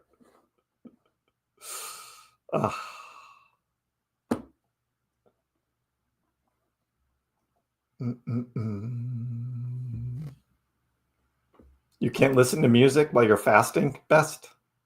Oh, sorry about that. It's in some soundtracks too. Could be. Elon needs to pump Doge or I will sell it. Good luck with that, JS. Still green candles. Up to 1990 now. I know, I turn life size when I start doing those things that aren't part of my normal live streams. No, Yeely. I need more cash to buy more. I need more cash.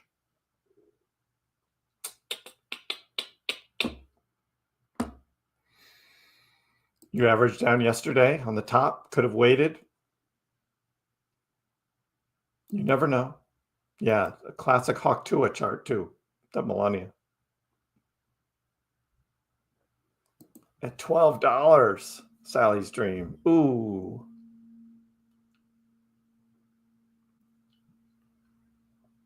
Oh, there's some hype buying. They must continue to release tokens for all Trump family members. So make the strategic Trump family members. Yeah, and when Baron coin.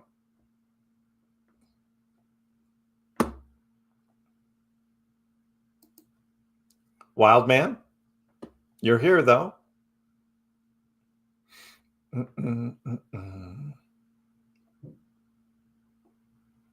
I know, Melania was looking smooth criminal. Absolutely. That big hat, that was awesome.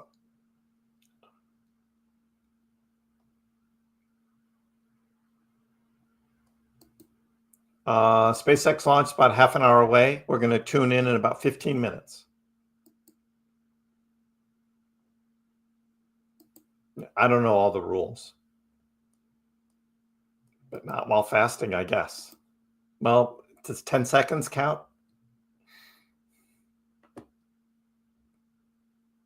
Your tax return is coming on Wednesday. I do not have a tax return. I am paying. I have to pay because I did do some swing trading last year and I did make money on that, and I have to pay capital gains tax. So that is due in about a month. I don't have to pay it today. I have till April 15th.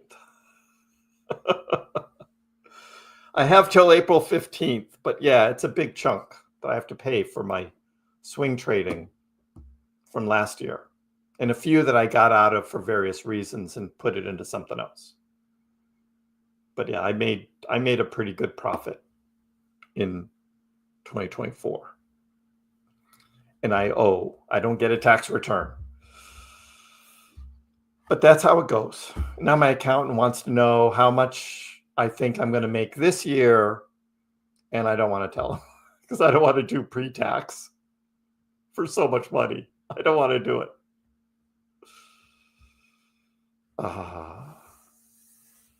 All right, Sally's dream. I get it.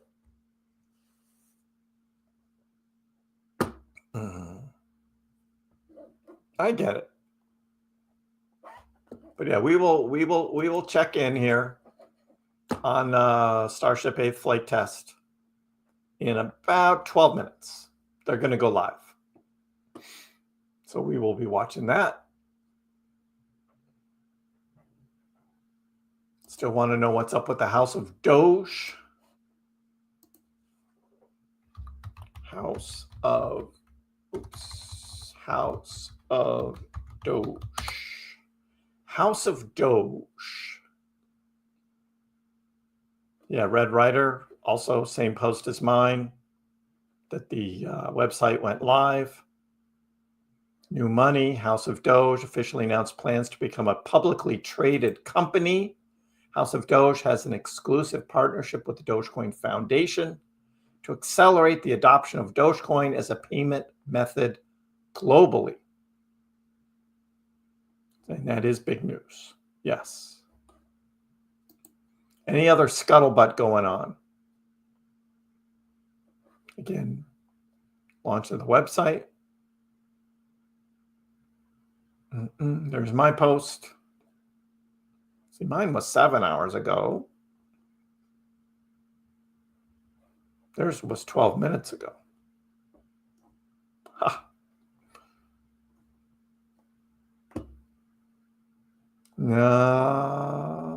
All about the same. Commander Doge did a little piece from the website. And then older stuff. Yeah, not much else. So we're waiting for the big news to come out.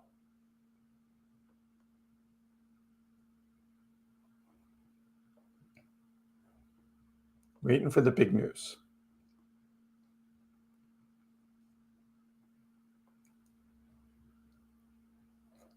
Exclusive partnership, blah, blah, blah. Yep, all the same.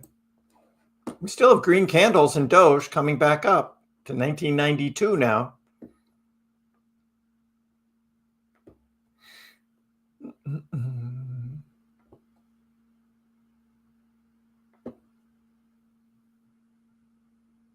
No swearing. I swear every now and then. And you guys are like, oh, Kriss swore. Is it safe to send a Dogecoin?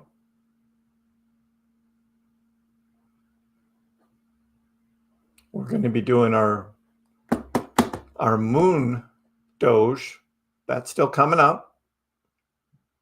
Elon laughed at a response about Doge reserves. He's still in there. No, Adrian. No Pax coins. Not happening. Rising wedge on a smaller time frame. That's a pretty small time frame.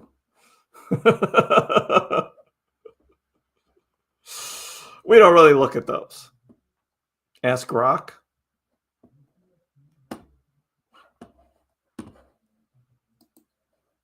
Grok,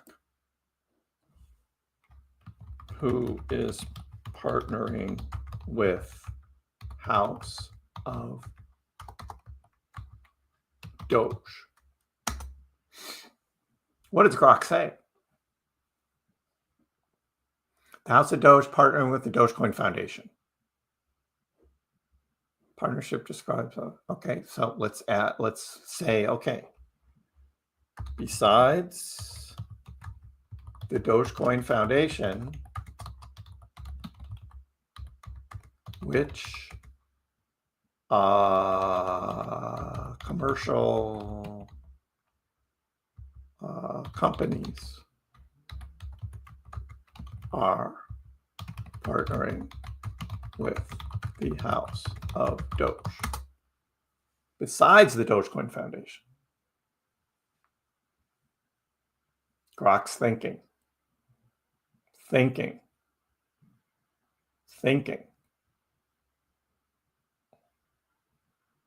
I don't think Grok can answer this.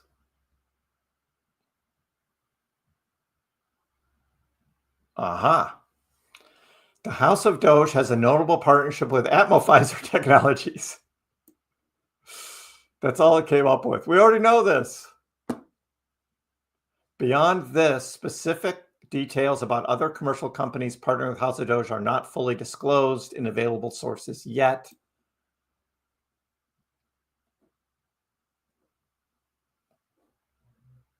Atmophizer stands out as the only explicitly named commercial partner besides the Dogecoin Foundation. So there you go.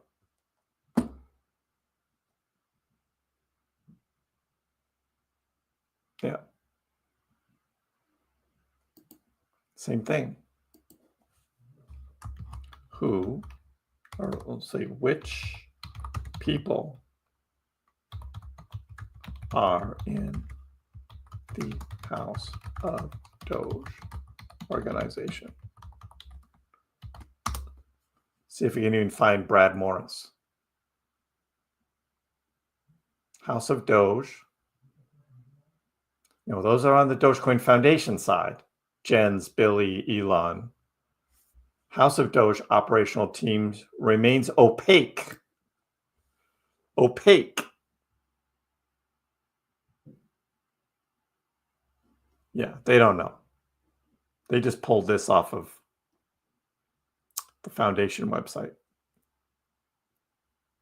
So, doesn't know yet. Doesn't know.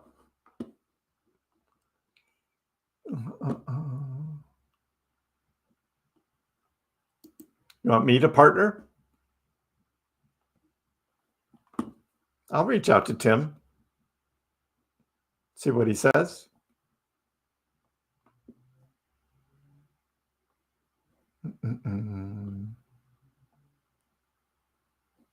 Grok knows something but isn't saying.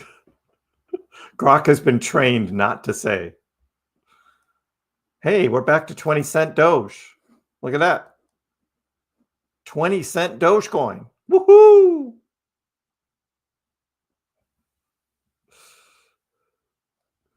Right, opaque, not clear. That's Grok, right?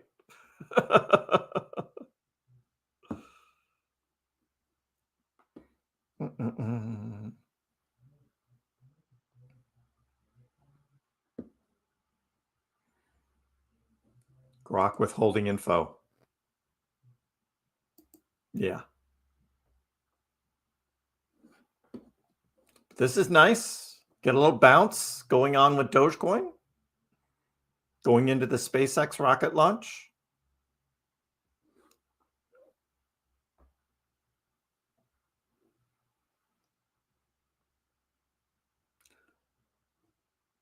All very interesting. What's going on with Dogecoin? I mean, how can you not? Like, are you going to sell your Dogecoin before this thing plays out? I'm not. Dr. Ventriloquist. I mean, why would you do that? Why would you sell your Dogecoin before this happens? I mean, I can't tell you what to do, but man.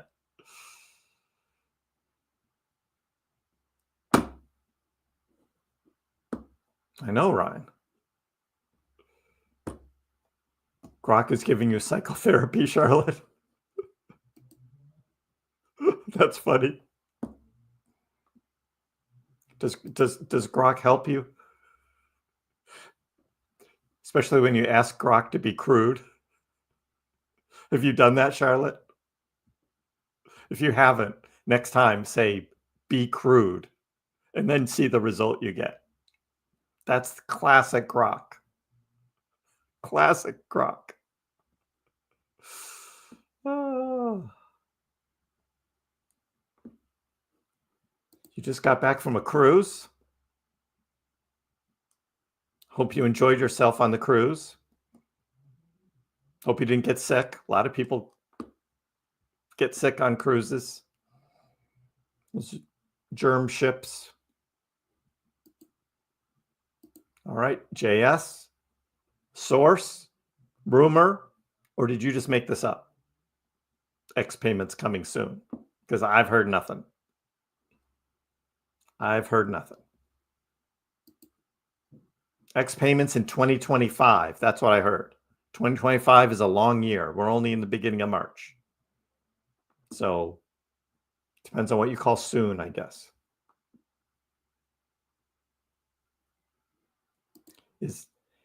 Is Tim's announcement going to line up with the USA Crypto Summit? I wouldn't do that. I would stay as far away from that and have it as its own thing in its own time. Do massive market exposure, get the buzz going, all of that.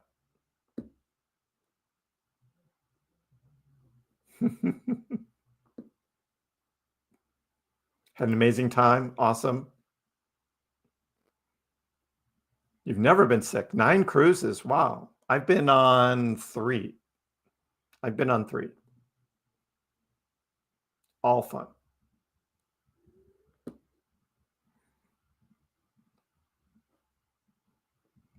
Yeah, you got to know what the Dogecoin Foundation is and do a little research. We all kind of know because we've been talking about it for a long time.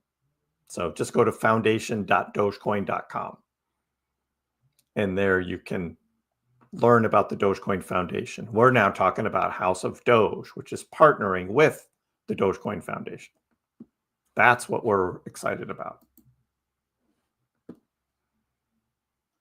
Dogecoin not holding 20 cents right now.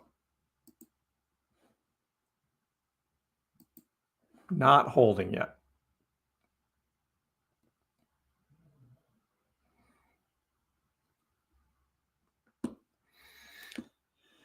Tell me more, tell me more, tell me more.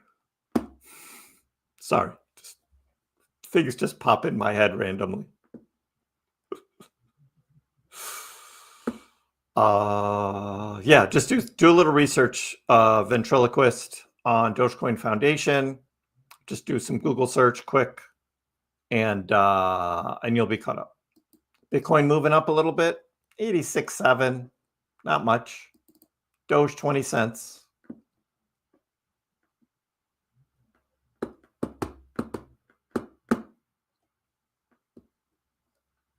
Brock is asking, how's Kriss reacting to you dropping that I'm your therapy wingman? Oh, that's good.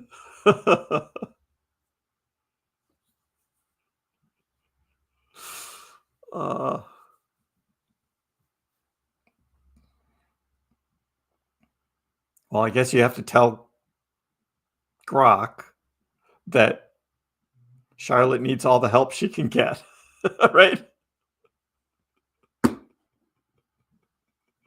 Because I know you come in here, Charlotte, you've had a hard day at work, long day, and you come in here, you know, get a little humor, right? Talking Dogecoin, have a little fun as we can. But yeah, it's all good. Who is this Grok character? Oh, man, you just got to go onto X and hit Grok. And then ask Grok a question. The best AI out there is Grok. The most fun. And always ask it to be crude. Be crude.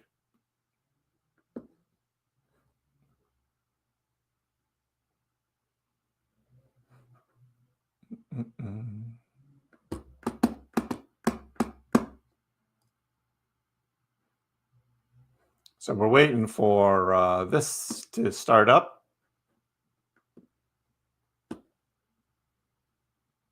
Yeah, it has to be rude or crude. Same thing. Grok will give it to you straight in a humorous way. See events? Yeah. Like chat GPC, right? That's what Grok is.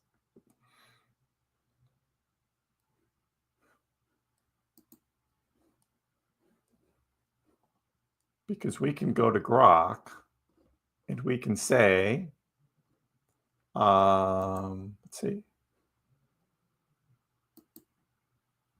new chat.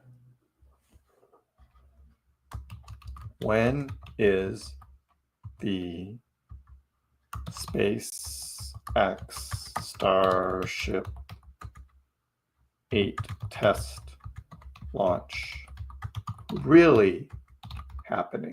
Oops, I spelled that wrong. Be crude.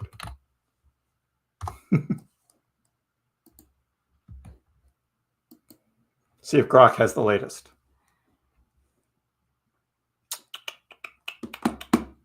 All right, no BS. SpaceX is aiming to blast off Starship 8 today, March 3rd, 2025 at 6:30 p.m. East Coast time. That's 23:30 GMT if you're a nerd about it. They've been jerking us around with delays. Originally, it was February 28th, then pushed to today with no damn explanation. Weather's looking decent, so unless they F it up again, it's happening tonight. That's the raw deal. So there you go. There you go. Right from Grok, right as of now. Weather's looking decent, so unless they F it up again, it's happening tonight. Just ask it to be crude. Love it. Yeah, this isn't, what do we got going on here? There's 91,000 watching this, and it's still in its intro mode.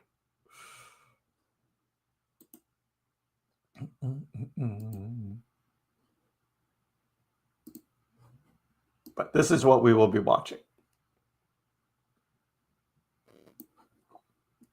And we separated it out so that, at least while it's in the intro, we can also watch the Doge chart.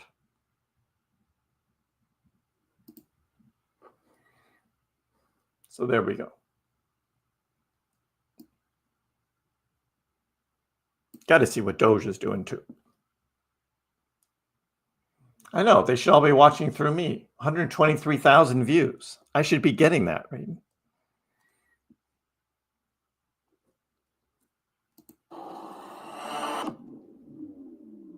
Here we go. Wait, I'm not going to get copyright struck on that intro music. I know that game. I know that game. Not doing that.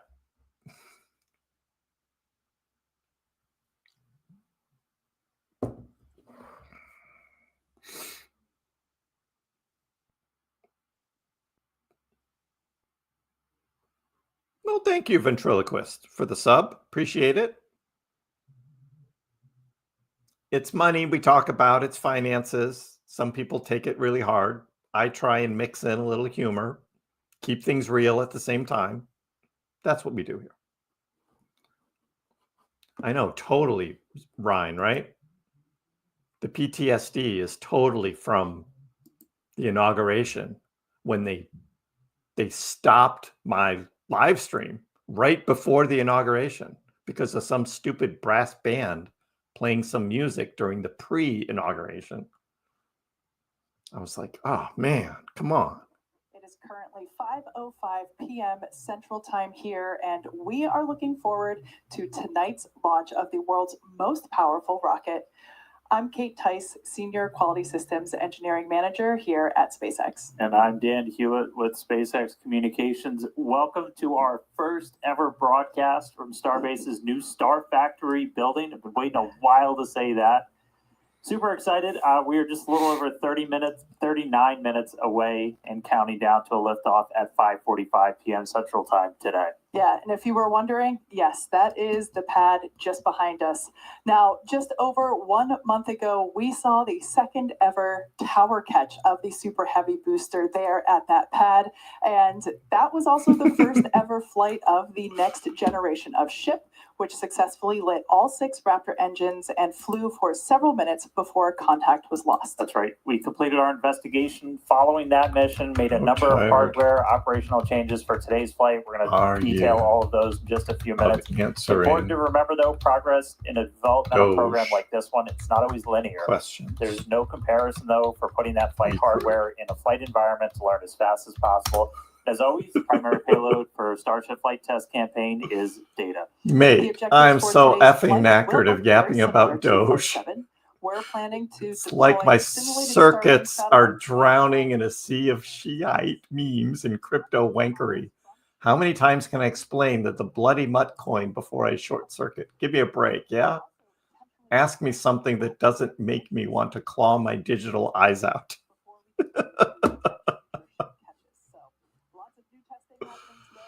Oh, that's great. Just checking on things at the pad real quick as we're under 38 minutes away. We are tracking 5:45 p.m. Central Time liftoff. We've got a window all the way to 6:30 p.m. We have started prop load. You'll start to see those frost lines building up on both Super Heavy and Starship. Super Heavy. Tracking any technical issues, any range issues, any weather issues from a launch at Thank you, Dr. V. PM mark. So we are loading prop on the vehicles, looking good. Spread the word. Share, like, subscribe. Let's meet today's vehicle on the pad. It's the world's biggest rocket, Starship. Yeah, you see it there on your screen, but to get an even better sense of how big Starship is, let's start with the average size human, which is about 2 meters high or a little over 6 feet. Towering over our human is the length of the Millennium Falcon, which comes in at 35 meters. Our Falcon 9 rocket, which is has the payload fairing attached, is double the height of the Millennium Falcon at 70 meters. And twice nearly the size of that is the fully stacked Starship, just over 123 meters tall. 123 meters tall, and the Super Heavy booster alone stands at about 71 meters. So it's pretty big, and we do have plans to make the ship and booster even taller in the future, if you can imagine. And Starship itself features 2 major parts. We've got ship, that's the how many feet stage, tall powered by 6 Raptor engines. Is Starship? Super Heavy booster is fully reusable first stage with 33 of those Raptor engines powering it. 123 meters. The most powerful rocket ever flown, designed to launch, return, refuel, launch again with 0 refurb. And to make all of that happen, we also have stage 0. That's everything else you see around it that enables Starship to fly. The tower, the orbital launch mount, quick disconnects, prop farm, everything. 400 stage 0 feet is also just as critical to achieving that rapid reuse as Starship itself. Back on the rocket, the ship features 6 Raptors, 3 of them for sea-level engines and 3 for vacuum engines. Raptor Vacuum, or RVAC, is a similar design to the Raptor engine, but features a larger exhaust section and a larger expansion nozzle. That's taller than a football field long. Space. It's also designed for vertical takeoff and landing on any hard surface, useful for when you're taking off from a place like Mars that's still waiting for its first launch tower. Hey, Steven, how are you? Is outfitted with 4 flaps that are used to control the vehicle's attitude during subsonic flight and to enable a precision landing. The 2 upper ones are right here. And then to achieve full reusability, the ship has to survive entry not just once, but I have to leave Grok alone, Charlotte. We set it up and bring it back. Grok and I are buddies in our own way. We iterate on every single flight as we're just building towards a heat shield that requires no refurbishment. The one today, it's still composed of those thousands of hexagonal ceramic tiles. They're designed to insulate the vehicle during that atmospheric reentry where some of those temperatures spike up as high as 400-foot green candle Fahrenheit. That's one of the real big things. 400%, right? 400 feet is 400% in history. So just continuously improving on it right now is just a key focus for all of these flight tests. And then there in between the first and second stages is our hot stage. We saw that in action first starting on flight 2. The hot staging maneuver is when the upper stage engines are ignited before the booster engines are completely cut off. With hot staging, the rocket never stops accelerating during separation. So Chris, I'd be crude, but Charlotte got me on a leash, and I'm too busy being her MVP to talk smack. On your screen now. That is one of the upgrades that we made on flight. Fair enough, Grok. Fair enough. That we learned on flight 1. Several of the improvements and upgrades made for today's flight will unlock our ability to fly longer missions, something that we'll want to start doing, as we start doing orbital flights around Earth. You can tell Grok that I have my own Grok. Definitely had a lot of lessons learned on flight 7, but Super Heavy Booster put on one hell of a show for our second ever return to launch site and catch. Marked our first reflight of hardware, shout out Engine 314, and it brought us a lot closer to full reuse. For more on that, get ready, Internet. We're going to be joined now by our buddy Kriss out in Hawthorne. Chris! How's it going, Kriss? And thank you, Dan. And other Kriss. More Raptor 134 definitely started us down that path toward rapid reusability for the Raptor engines. And who knows, maybe we'll see it again. Stay tuned. Welcome, everyone, to Hawthorne, California. As you can hear, excitement is building as we count down to Starship's 8th flight test. Behind me, you can see one of our mission control rooms where engineers here in Hawthorne are assisting our flight control teams in Starbase, keeping an eye on various systems like Starship's avionics and, of course, those powerful Raptor engines that have quite a workout ahead of them today. Now, the Raptor engines you'll see and definitely hear today were manufactured right here in Hawthorne, California. And the engines on today's flight are all Raptor 2 engines, which is the same design we've been using for Starship's flight tests to date. And that includes all of the engines that have powered the 2 Super Heavy boosters back to Starbase for catch and recovery by Mechazilla. But here at SpaceX, we like to continuously improve our designs by eliminating the parts we don't need. We call this applying the algorithm, and that helps us simplify designs and drives us toward rapid, reliable reuse. And that's just what we're doing with our Raptor engines, like you can see here on your screen. I love this family photo of the Raptors because it really shows you the unprecedented step forward in rocket design that Raptor 3 is. And you can really tell that we applied the algorithm here, questioning the requirements for the engine, finding the parts we didn't need, and then optimizing for manufacturability and reuse. Now, one of the cool things about Raptor 3 is that it eliminates the large and heavy engine heat shields, which means that when we move from the Raptor 2 to the Raptor 3 engines on Starship, each Raptor 3 engine is going to save us about 1.1 metric tons of mass. And that's a lot of mass when you multiply that by 39 or more engines. So Raptor 3 will help us increase Starship's efficiency as well as the amount of mass that Starship is able to deliver to space. And I got to say, personally, it's really exciting to be looking at the engine that will make life multiplanetary, beginning with Mars. But before we get to Mars, we still have a lot of important and critical development work to do. And it's flight tests like today's that help us do just that. So as we get ready for Flight 8, let's take a look back at last month's Flight 7.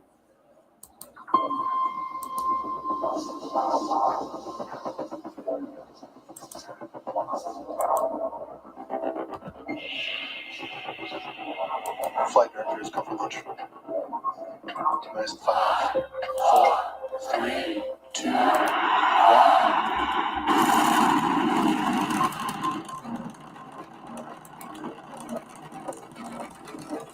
We have no.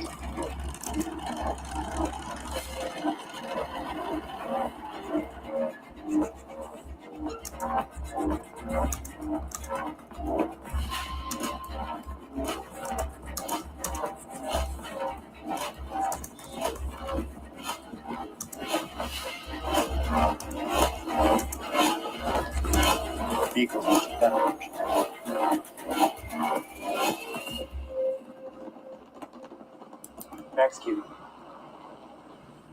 Booster engine cut off. Stage separation. Crypto with a K. Crypto with a K. KrissPax startup. Sorry, I was just tweeting this live that we're going to be watching both the Dogecoin chart and the Starship rocket launch. Get some other people coming in. We are go for booster return.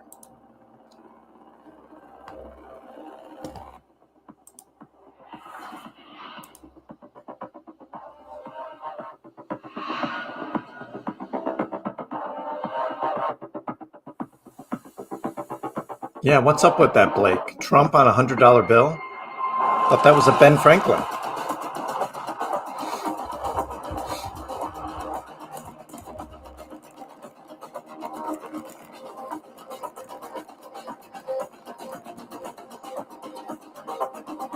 We'll make the screen bigger for the liftoff, for the actual liftoff.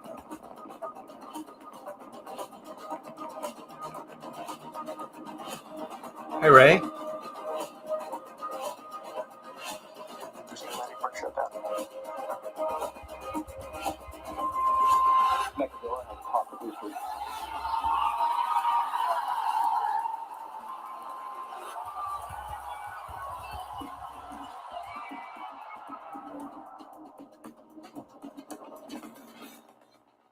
Yeah.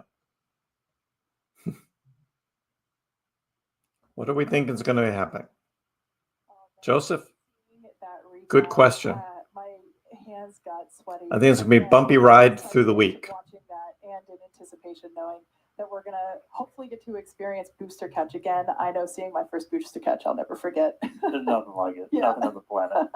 Now, using the data from Flight 7. I don't know when that's supposed to happen, Charles. When they're supposed to bring those two home. A couple of important things that changed some of our pre-flight testing to help us investigate more.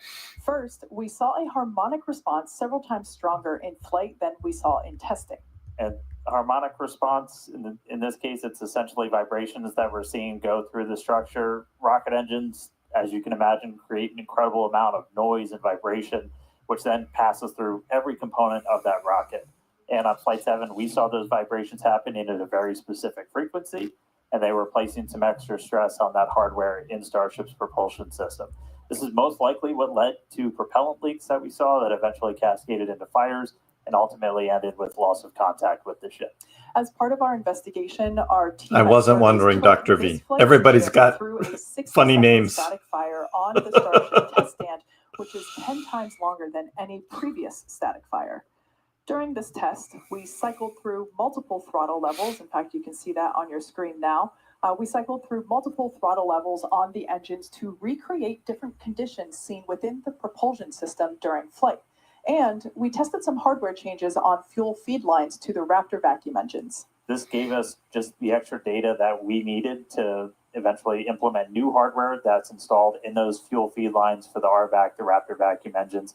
Also tweaked a couple of other things like the temperature of the propellant as we're feeding it to the engines. Also the throttle level that we set for those engines during ascent. Having the ability to do a 60-second static fire, just one of the ways we're trying to expand our test capabilities here at Starbase. You want to test like you fly as much as possible. That just helps us to iterate even faster. Yeah, exactly. The fuel feed lines to the Raptor vacuum engines, which are unique to this upgraded version of ship, look like large straws running through the oxygen tank. Today's vehicle has one of the hardware configurations we tested in that extended static fire because it showed it was able to minimize the harmonic response and lower its amplitude or strength.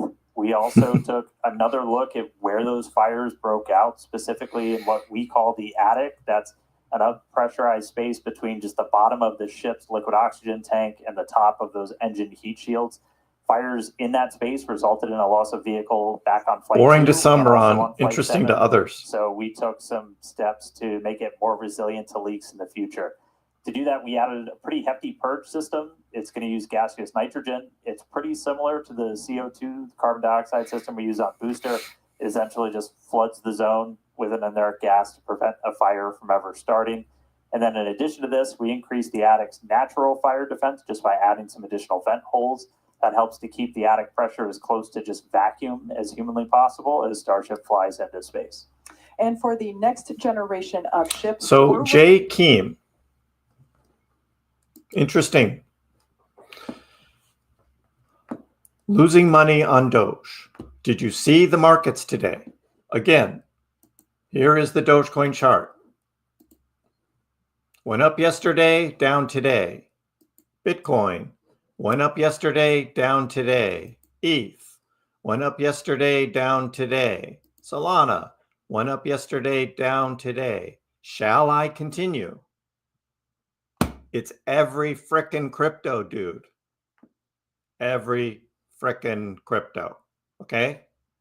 So, I'm here every day because I always report on what's going on with Dogecoin related. We're trying to have a little fun today with the SpaceX Starship launch because it's a cool thing. And you come in, you're calling me a clown, dude? Really? Dude? What do you got to say to yourself? What have you got to say for yourself? No, I really want to know. Where are you coming from, dude? Just a troll?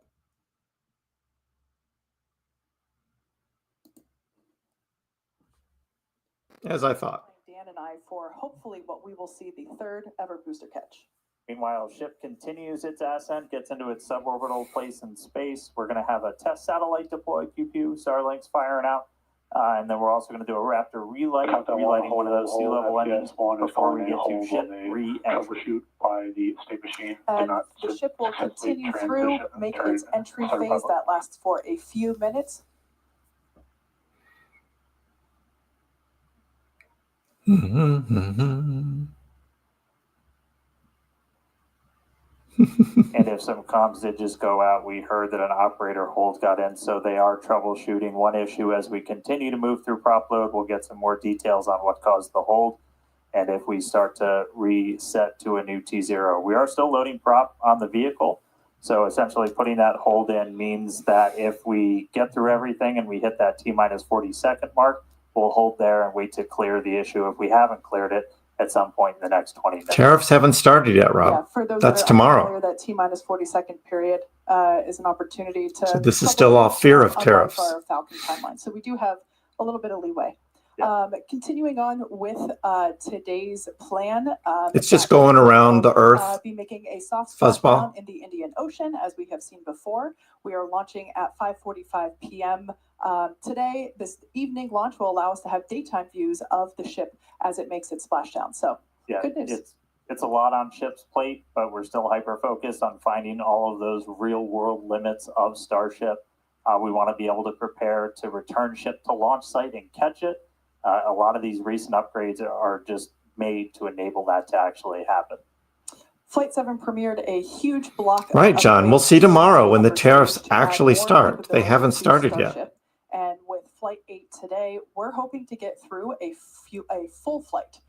Starting us off, the forward flaps got a redesign. They shrunk in size and shifted toward the top of the vehicle and away from the heat shield. And that will significantly reduce their exposure to re-entry heating. Also, by making Starship 2 meters taller, we added about 25% more propellant volume, along with propulsion upgrades such as vacuum jacketing of the feed lines, new fuel feed line systems. I get it, Dr. V. Vacuum engines, and an we don't know what's going to happen the rest of this cycle. I'm still bullish, though. Got a little bit taller. That extra prop's going to allow us to fly those longer missions. We're not planning on stretching sticking at 20 cents right now beyond this and future ones, but then, once we're flying the next version a lot, it'll be going. Just like the previous flight, a lot of tiles have been purposely removed. Again, we're trying to stress test all of the vulnerable areas, call this the missing tile test. Those tiles are removed in strategic locations all across the vehicle, including critical areas like those tanks and over the flap seals, as we use this flight to just really push those boundaries. In addition to that, we have some metallic tiles, again, that are being tested, including one on the right of this animation that has some active cooling built in. The vehicle's avionics also underwent a complete redesign with things like 4 upgraded Starlink terminals, combining Starlink, global navigation, and RF communications. You can see that location there on your screen.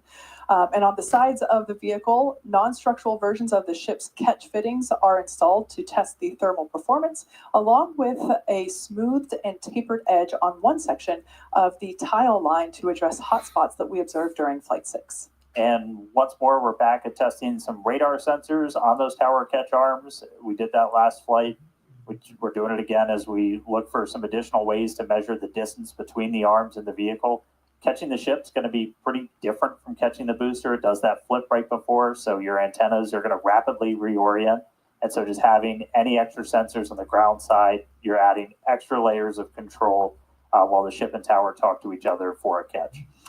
In another first, Starship will deploy 4 Starlink simulators. Yeah, They you can are always similar in size come back to and our watch next-generation Starlink some of my other rockets. videos, Dr. With V. You'll see a bigger unparalleled picture payload of what I think. capacity and full reusability, Starship will be able to deploy our more advanced V3 Starlink satellites, which will revolutionize global connectivity with Starlink all over again. Each one of those Starlink V3 launches on a Starship is going to add about 60 terabits of capacity to the Starlink network. To give you some context, that's about 20 times the capacity of what we're adding with every V2 mini launch in a Falcon 9 right now. That's going to help us expand Starlink's network, expand its impact in the coming years as we expand that access to high-speed internet all around the world, eventually beyond. And the Starlink simulators that we're deploying today, they're going to be on the same suborbital trajectory as Starship. We expect them to demise as they enter in the atmosphere. And then Starship's trajectory itself looks very similar to our last several flights, splashdowns targeted in the Indian Ocean. And on top of all of that, we're also going to relight a single Raptor engine again while in space. We're just trying to get data on in-space Raptor burns. You're going to need those for deorbiting Right, burns. a Doge Starlink wallet, JS. When we're doing missions, that would be awesome. We're on our way to Mars. Yeah. So just like you said earlier, Dan, there's a lot on Starship's plate for today. But Yeah. one of the Joseph, the CoinMarketCap does that because they don't put any new projects in the top 200 until they have verified all of the data behind it. So you'll see number 201, 202, 203 on the CoinMarketCap list will very often be new projects that look like they have a higher market cap, but they're not going to list it in the top 100 or even top 10 for a new project. That's just something CoinMarketCap does. We also have mobile Starlink camera kits deployed in the middle of the Indian Ocean, as you're seeing from a previous flight. Starlink also allows us to connect our... How long does a bottle of Johnny Walker Black Label last? around Texas and the world. And that's all part of how it comes together to help us tell the incredible story of Starship, both on and off the planet. So thanks to Starlink, Starship is now capable of streaming more than 120 megabits per second of real-time, high-definition video. I know, Jason, that's crazy. Every phase of flight. 200 trillion. Not only provides those incredible views of reentry for all of us, but also the hey, he gets attention, right? Data to help our engineers rapidly iterate across all systems of Starship. And all of that streaming data today will be put to good use with the more than 30 cameras that are on the vehicle. Hey, F1, how are you? Now, Starlink is the world's largest satellite constellation operating in lower it launches in like 15 minutes. Broadband internet. This provides internet access to people around the world until it's empty. Never had connectivity. Good answer. As of today, Starlink is serving more than 125 countries, territories, and other markets, and has more than 5 million active customers and counting. But to meet the growing global demand for high-speed, there's a possible delay in the launch. We're still waiting to hear. Factory at Bastrop, Texas, and introduce Starlink Mini as well as an upgraded version of the Starlink standard kit. Here's our first ever look inside our brand new Bastrop facility.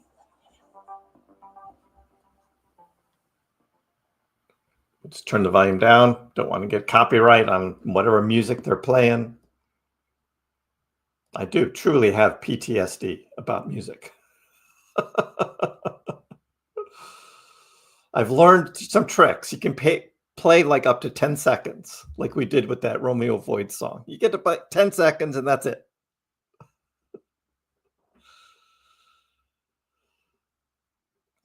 What should I make a poll out of, Dr. V? There's nothing easy about crypto investing. There's nothing easy about it. Got to ride the highs and ride the lows. But you can make money, as you see behind me. You can make money.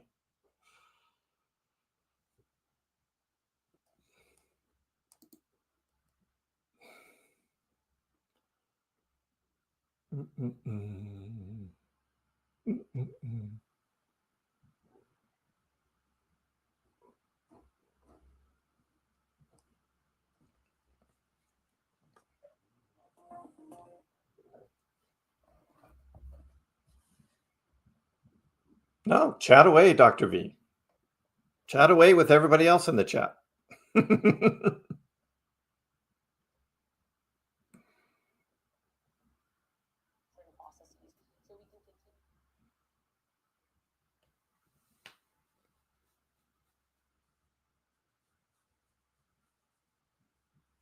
Yeah, we're just waiting for all this pre-stuff to get through.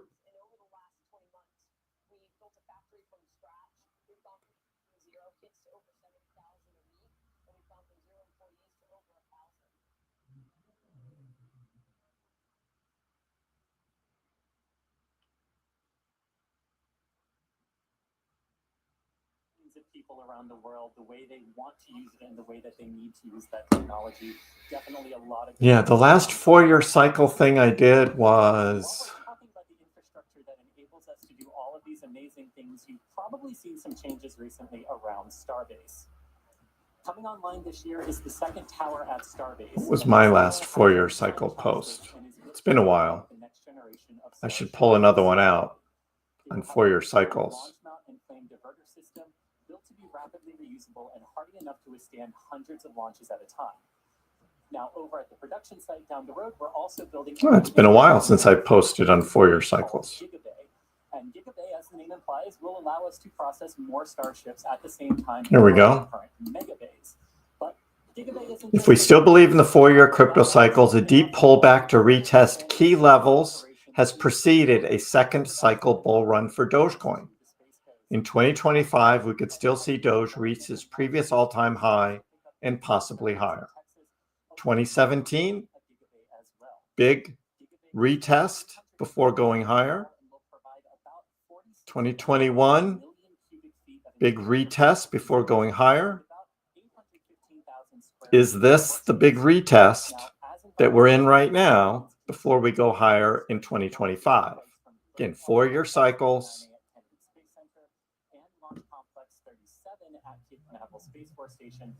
This is it. Starship launch pad at Pad 39A this year. And pending the completion of environmental review, SpaceX intends to conduct the first Starship launch from Florida. So yeah, you can read through a lot of my posts on X. Also interested in enabling Starship launches from Slick 37. A lot of good stuff. Part of this process, A lot of good stuff. a limited right of entry for Pad 37 to conduct further due diligence at the site. This is where I am when I'm not doing videos and live streams and working, because I have a job too. I have no other life right now. Driving the needed flight rate for Starship to help make humanity a multi-planetary civilization. And Kate, I could talk about this stuff for literally hours on end, but we've got a Starship to launch today. So how are things looking 11 minutes before launch here? I'm at KrissPax. I'm an architect. Yeah, it's Sky would it. close to go time. I'm an architect. Update on range and weather. The Acropolis in the picture behind me. One of my faves. Has been well cleared. This includes the land, air, and sea space. So all is clear on the range front. That also applies to over in the Indian Ocean. The sea and airspace has been cleared as well for ships re-entry. Once again, we are making a soft splashdown in the Indian Ocean. So just the buoy cams are out there, and we'll get some great videos once again. Weather, we have a 35% chance of violating the weather the weather constraints for launch today. So it's not perfect, but it's Elon, your friend. Visibility also awesome. You can see the tower here. We're 2 miles away from the launch pad, but visibility around the greater area might be a little challenging. Yeah, in terms of the vehicle itself, so right now you can see we're almost done loading prop on ship, almost done on booster. If you tuned in and heard earlier, we did hear talk about a flight controller hold going in. So just a reminder, all that means is we wouldn't be able to pass that T-minus 40-second mark. They're literally talking about it right now on the loops that they think they've got the problem figured out. It was an issue on the booster where we think we will be clear by about the T-minus 2-minute mark, and we will be able to move right through that T-minus 40, hopefully. 9 more minutes, guys. Top load continuing. We're not holding or anything yet. Yeah, Dr. V, follow at Doge. To declare before we get to that T-minus 40 mark. This morning, in the house of Doge. Visual checkouts, align the navigation systems, did all of our booster. I've been in architecture a long time. Ready for prop load, chill down on the pad, which you can see all the cryo right now. Things are pretty chilly out there. Prop load's been going. Just did a flat check out. We also do a wiggle check out on the chopstick arms as well. We are going to continue loading prop for about another 6 minutes. We're going to close ship at about 3 minutes, 20 seconds before launch. Booster just about 30 seconds later. So we've had at least one issue that we're still working in the background, expecting that to clear before we hit that hold gate at T-minus 40 seconds. And there's a lot going on X, Blake. Things are looking good for liftoff here. Just you don't have to hang out there like a degen, but it's like 8 minutes and 49 seconds. So everything's looking green so far. Yeah. Before we get any closer to liftoff, I need to shamelessly plug Starbase. I'm one of just a couple thousand people who work here, soon to be the newest city in Texas at Starbase. We're the largest employer in the area. We're always hiring. So visit spacex.com/careers, see all the openings. The future is being built, and it's a future we can all be pretty excited about. So yeah, come work here. Anyway, back to our regularly scheduled program. Let's launch the rocket. All right, so we're coming up to 8 minutes until liftoff.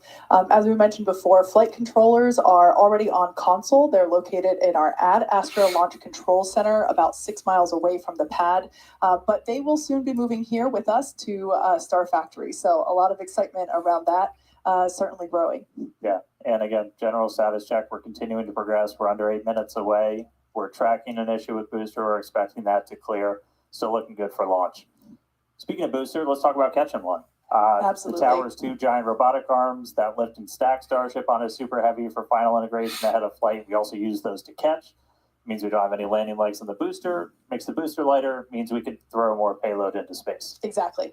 Following liftoff and after the 2 stages separate in flight, Super Heavy will return to the launch site, the same exact launch site that it lifted off from, reignite its engines to slow the vehicle down. Here we see playback from a previous booster catch. I believe that was our first booster catch. The vehicle will slow down, tower arms will come out and catch the booster. And just like the last few times, literally thousands of different vehicle pad criteria have to be met before we bring a booster back and try to catch it. We need healthy systems on Super Heavy, on the launch tower, and we need that final manual command from the mission's flight director for the day. If that command isn't sent before we finish the boost back burn, or if any of those automated health checks kick us out, the booster defaults to a trajectory, takes it to a landing burn and a soft splashdown in the Gulf.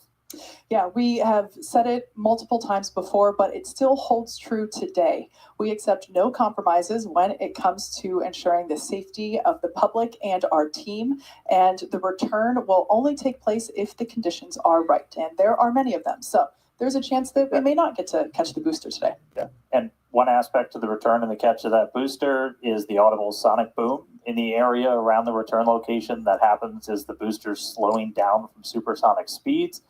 It's similar to sonic booms that were heard during the return and landing of NASA's space shuttle for anyone that was in Florida for those. Sonic booms like these are unique to vehicles returning from space and are one of the hallmarks of reusable systems like our Falcon 9 and Falcon Heavy vehicles. The general impact to those in the surrounding area of a sonic boom is basically a brief thunder-like noise. And I've heard sonic booms before, but I got to experience my what would be that, like kid number 15, Raiden? Boom on Flight 7, and I can confirm it's pretty fun to experience.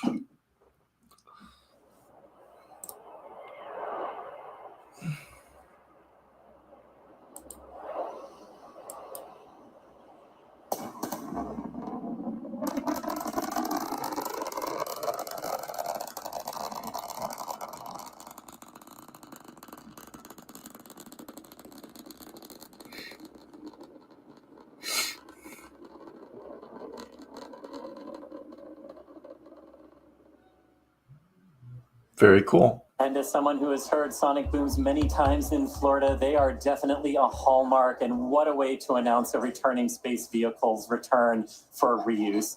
Now, here in California, Dr. V. As you can imagine, the excitement is growing here. The crowd is growing. Kate mentioned our flight controllers in Ad Astra in Texas. Here in Hawthorne, we also have controllers on console in Mission Control, helping those teams in Texas monitor Starship's various systems, including the avionics and those 39 Raptor engines that were built right here in Hawthorne. Now, with 4 minutes, 30 seconds to go, Dan and Kate, how are we looking for a launch today?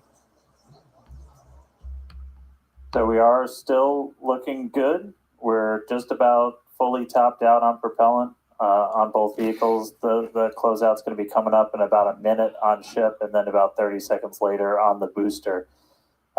We are still hearing chatter in the background about the booster issue that we're tracking. We may still be able to pass the hold, but if we need to hold at T-minus 40 seconds, we have several minutes that we can hang out there and work to just kind of troubleshoot. Yeah, I'm going to in a minute. Before we get the go. Once we're fully loaded on prop, which is coming up soon, we've got just shy of 11 million pounds of liquid oxygen, liquid methane on both of those stages. And then once we're done, we're going to see that, or we're going to hear the ground lines do what's called pushback. So all of that propellant gets pushed out of those lines back to the tanks, clearing the pad for launch. Now, in the next few minutes, the guidance system will perform a final alignment. The automated flight safety system will be armed, and thrust vector control, or TVC, checkouts will be performed. As we said, if we do need to hold, it would come at that T-minus 40-second mark. That is the point in the countdown where we could pause to wait for final checkouts or pressurization, or if we need to continue to work through that issue. So once we pass through that T-minus 40-second mark, a number of things are going to happen quite quickly. The ground spin and ignition systems come up to flight. Doge is hanging at 20 cents, so we'll go ahead. And after that, the quick disconnect, or QD, make this big, is removed in preparation for retraction shortly after T0. And as once we do pass that T-minus 40 seconds, we still have the ability to recycle the count under certain conditions back to that T-minus 40 seconds and hold there to assess what happened, and if we can proceed again to T0. But that's only in certain situations. Okay, so we're just about 2.5 minutes away. We do have a couple of things, like if we hit T-minus 10 seconds and you see water start flowing out of the deflector, that is a reason for us to scrub for the day. Is that's once it's turned on, it doesn't turn off, and then we'll have to refill the tanks on both the water farm and the prop farm. Our team's gotten really, really good at refilling stuff really quick, so we can reposition for about a 24-hour recycle if we need to. But speaking of we're things, coming up. We're coming up just under 2 minutes away.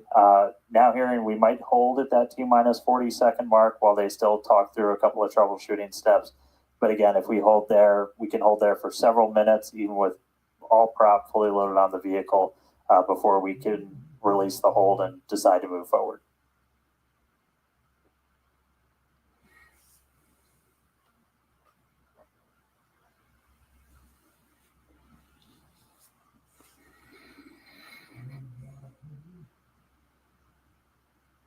All right, less than 1.5 minutes away. Again, keep your eye on the clock. Look for T-minus 40. We may hold there. Not a rocket launch unless you're talking nonstop in the background until right before you lift off. Once again, if we hold at T-minus 40 seconds, we have an opportunity to hold there for several minutes. This is unique to Starship. We don't have this ability on Falcon. As we're about 15 seconds away, we did just hear we are going to hold at T-minus 40. So look for the clock to pause when we hit T-minus 40 as they finish troubleshooting. And then we'll let you know as soon as we start hearing more, and if that clock's when that clock's gonna start rolling. So holding at T-minus 40. As the team's talking in the background, still troubleshooting. And we can hang out here for a couple of minutes.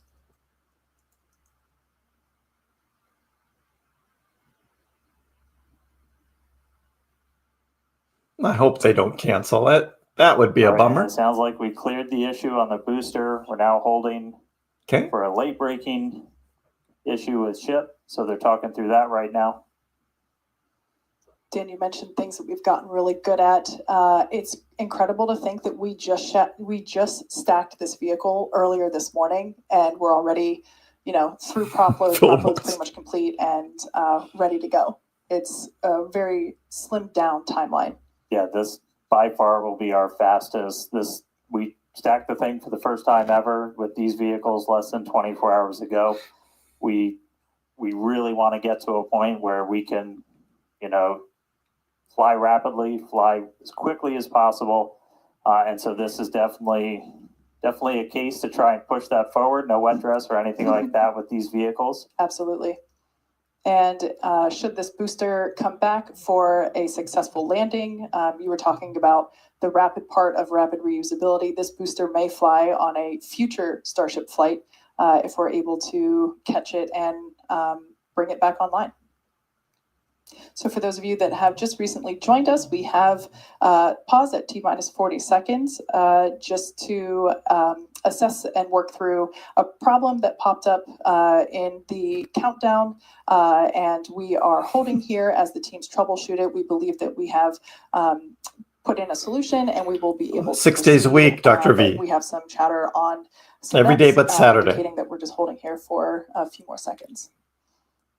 This is a great opportunity for the teams.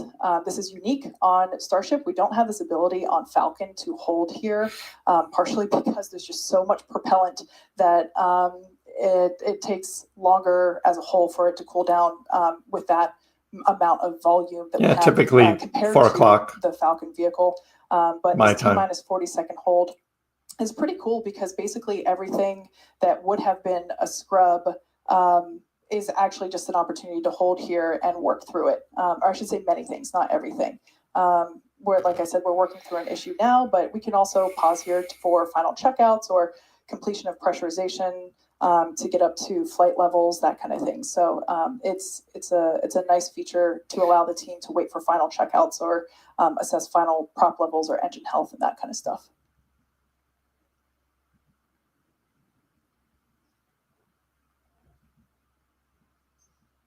Come on, let's go.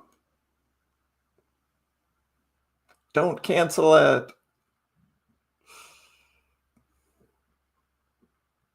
Charlotte's staying up late to watch this.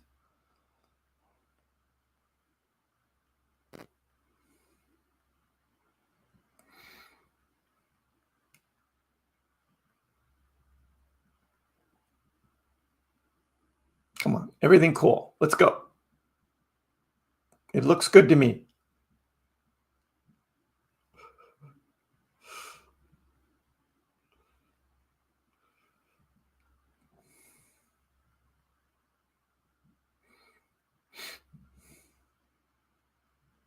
Come on, all good.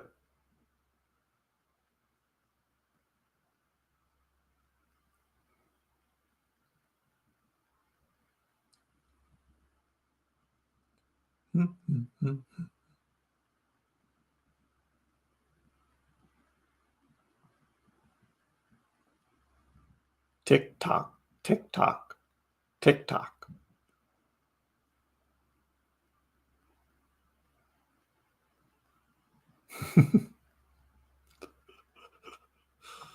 Yeah, we need a few more likes and then it can go.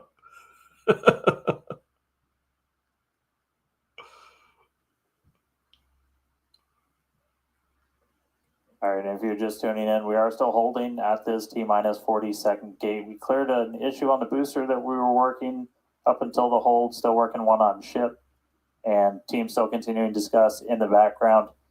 We can still hold here for several more minutes. If we're not able to resolve the issue or find a workaround, then we would have to essentially scrub and stand down for the day. If that does happen, we can go as early as tomorrow, but that clearly depends on what work we might need to do to fix any issues. So just obviously stay tuned. But right now, we're a little over 5 minutes into this hold today. We've got a couple more minutes that we can hold at T-minus 40 before we have to kick out. Essentially, looking at a lot of those propellant temperatures on both vehicles, you want those to stay in pretty specific ranges for engine startup and things like that. That's what generally drives how long we can hold at T-minus 40. So still hanging out. As soon as we hear an update on the ship, we will let you know.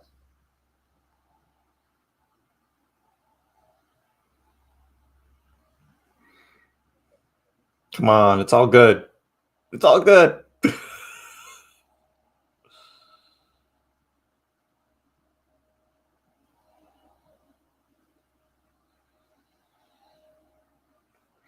Starting to sound like we might have a decision real soon.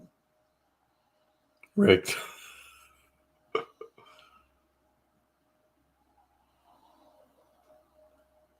All right, you see the clock rolling. All right, here we go. Time to go for launch. For launch, 30 seconds, guys. So, 30 seconds to go. Here we go. Oh. And we oh just no. Hold. Back to a hold. Psych. No. So we did kick out back to the T-minus 40 hold. Come on. It's all good.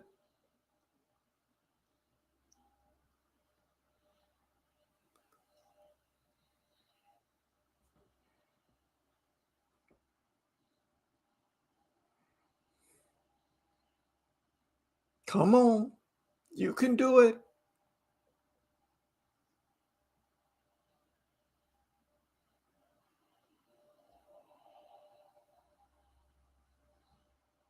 Yeah, total psych, right, Ryan?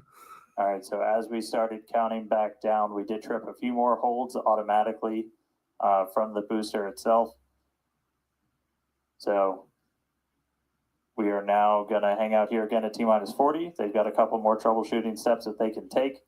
If we're able to get through that, we can start counting down again. If not, we could always offload and try again on either tomorrow or another day.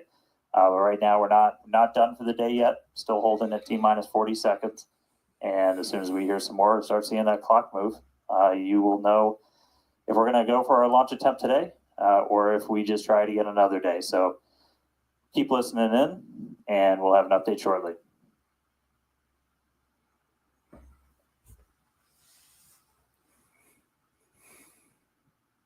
Yeah, it looks good to me. They should just launch it. I get it. This is big stuff.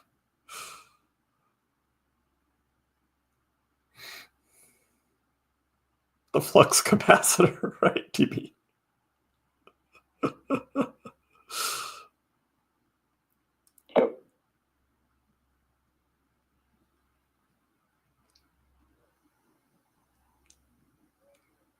All right, and we did just hear the call. We are going to offload for today, so we have a couple of holds as we started counting down from T-minus 40 again, and it's not something we can change with small config tweaks, so we are going to offload our prop and then try again another day. So we're able to fully tank the vehicle. We're unable to lift off today, but just because we don't have a day doesn't mean we're not going to. And now we get a red candle coming up. So we are going to start offloading all of that propellant on the booster and the ship.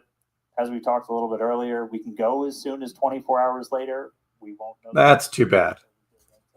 We were all psyched for a big rocket launch. Sorry, guys. And we got a red candle on Doge, too, at the same time. It's like it knew, right? Dogecoin knew.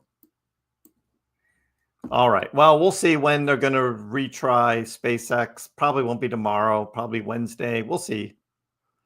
And then we'll do this again. Meanwhile, tomorrow, Tuesday, I got a video in the morning, and we'll be live again tomorrow afternoon. And you know what? We're having another Dogecoin giveaway tomorrow. And you know what? There's going to be an extra giveaway. We're doing 4 drawings tomorrow, guys. We're doing 4 drawings tomorrow for Doge.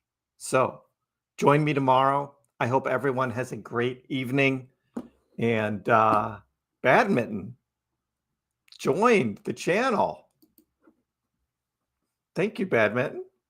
Welcome, welcome. And of course, later in March, we will be having a members-only stream. We're going to be talking about the Dogecoin, well, the giveaway through the KrissPax DCA portfolio that we've been working on for 1.5 years. That is coming later in March. So for all of you members of the channel, we will be finally getting to that as well. So a lot going on, even though Doge is being a jerk around 20 cents. Again, it's all crypto, not just Dogecoin. Dogecoin's not dead. I hope everyone has a great evening. We'll see you next time.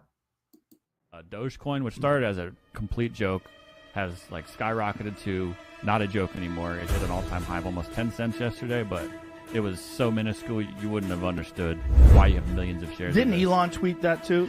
And arguably, the most entertaining outcome and the most ironic outcome would be that Dogecoin becomes the currency of Earth in the future.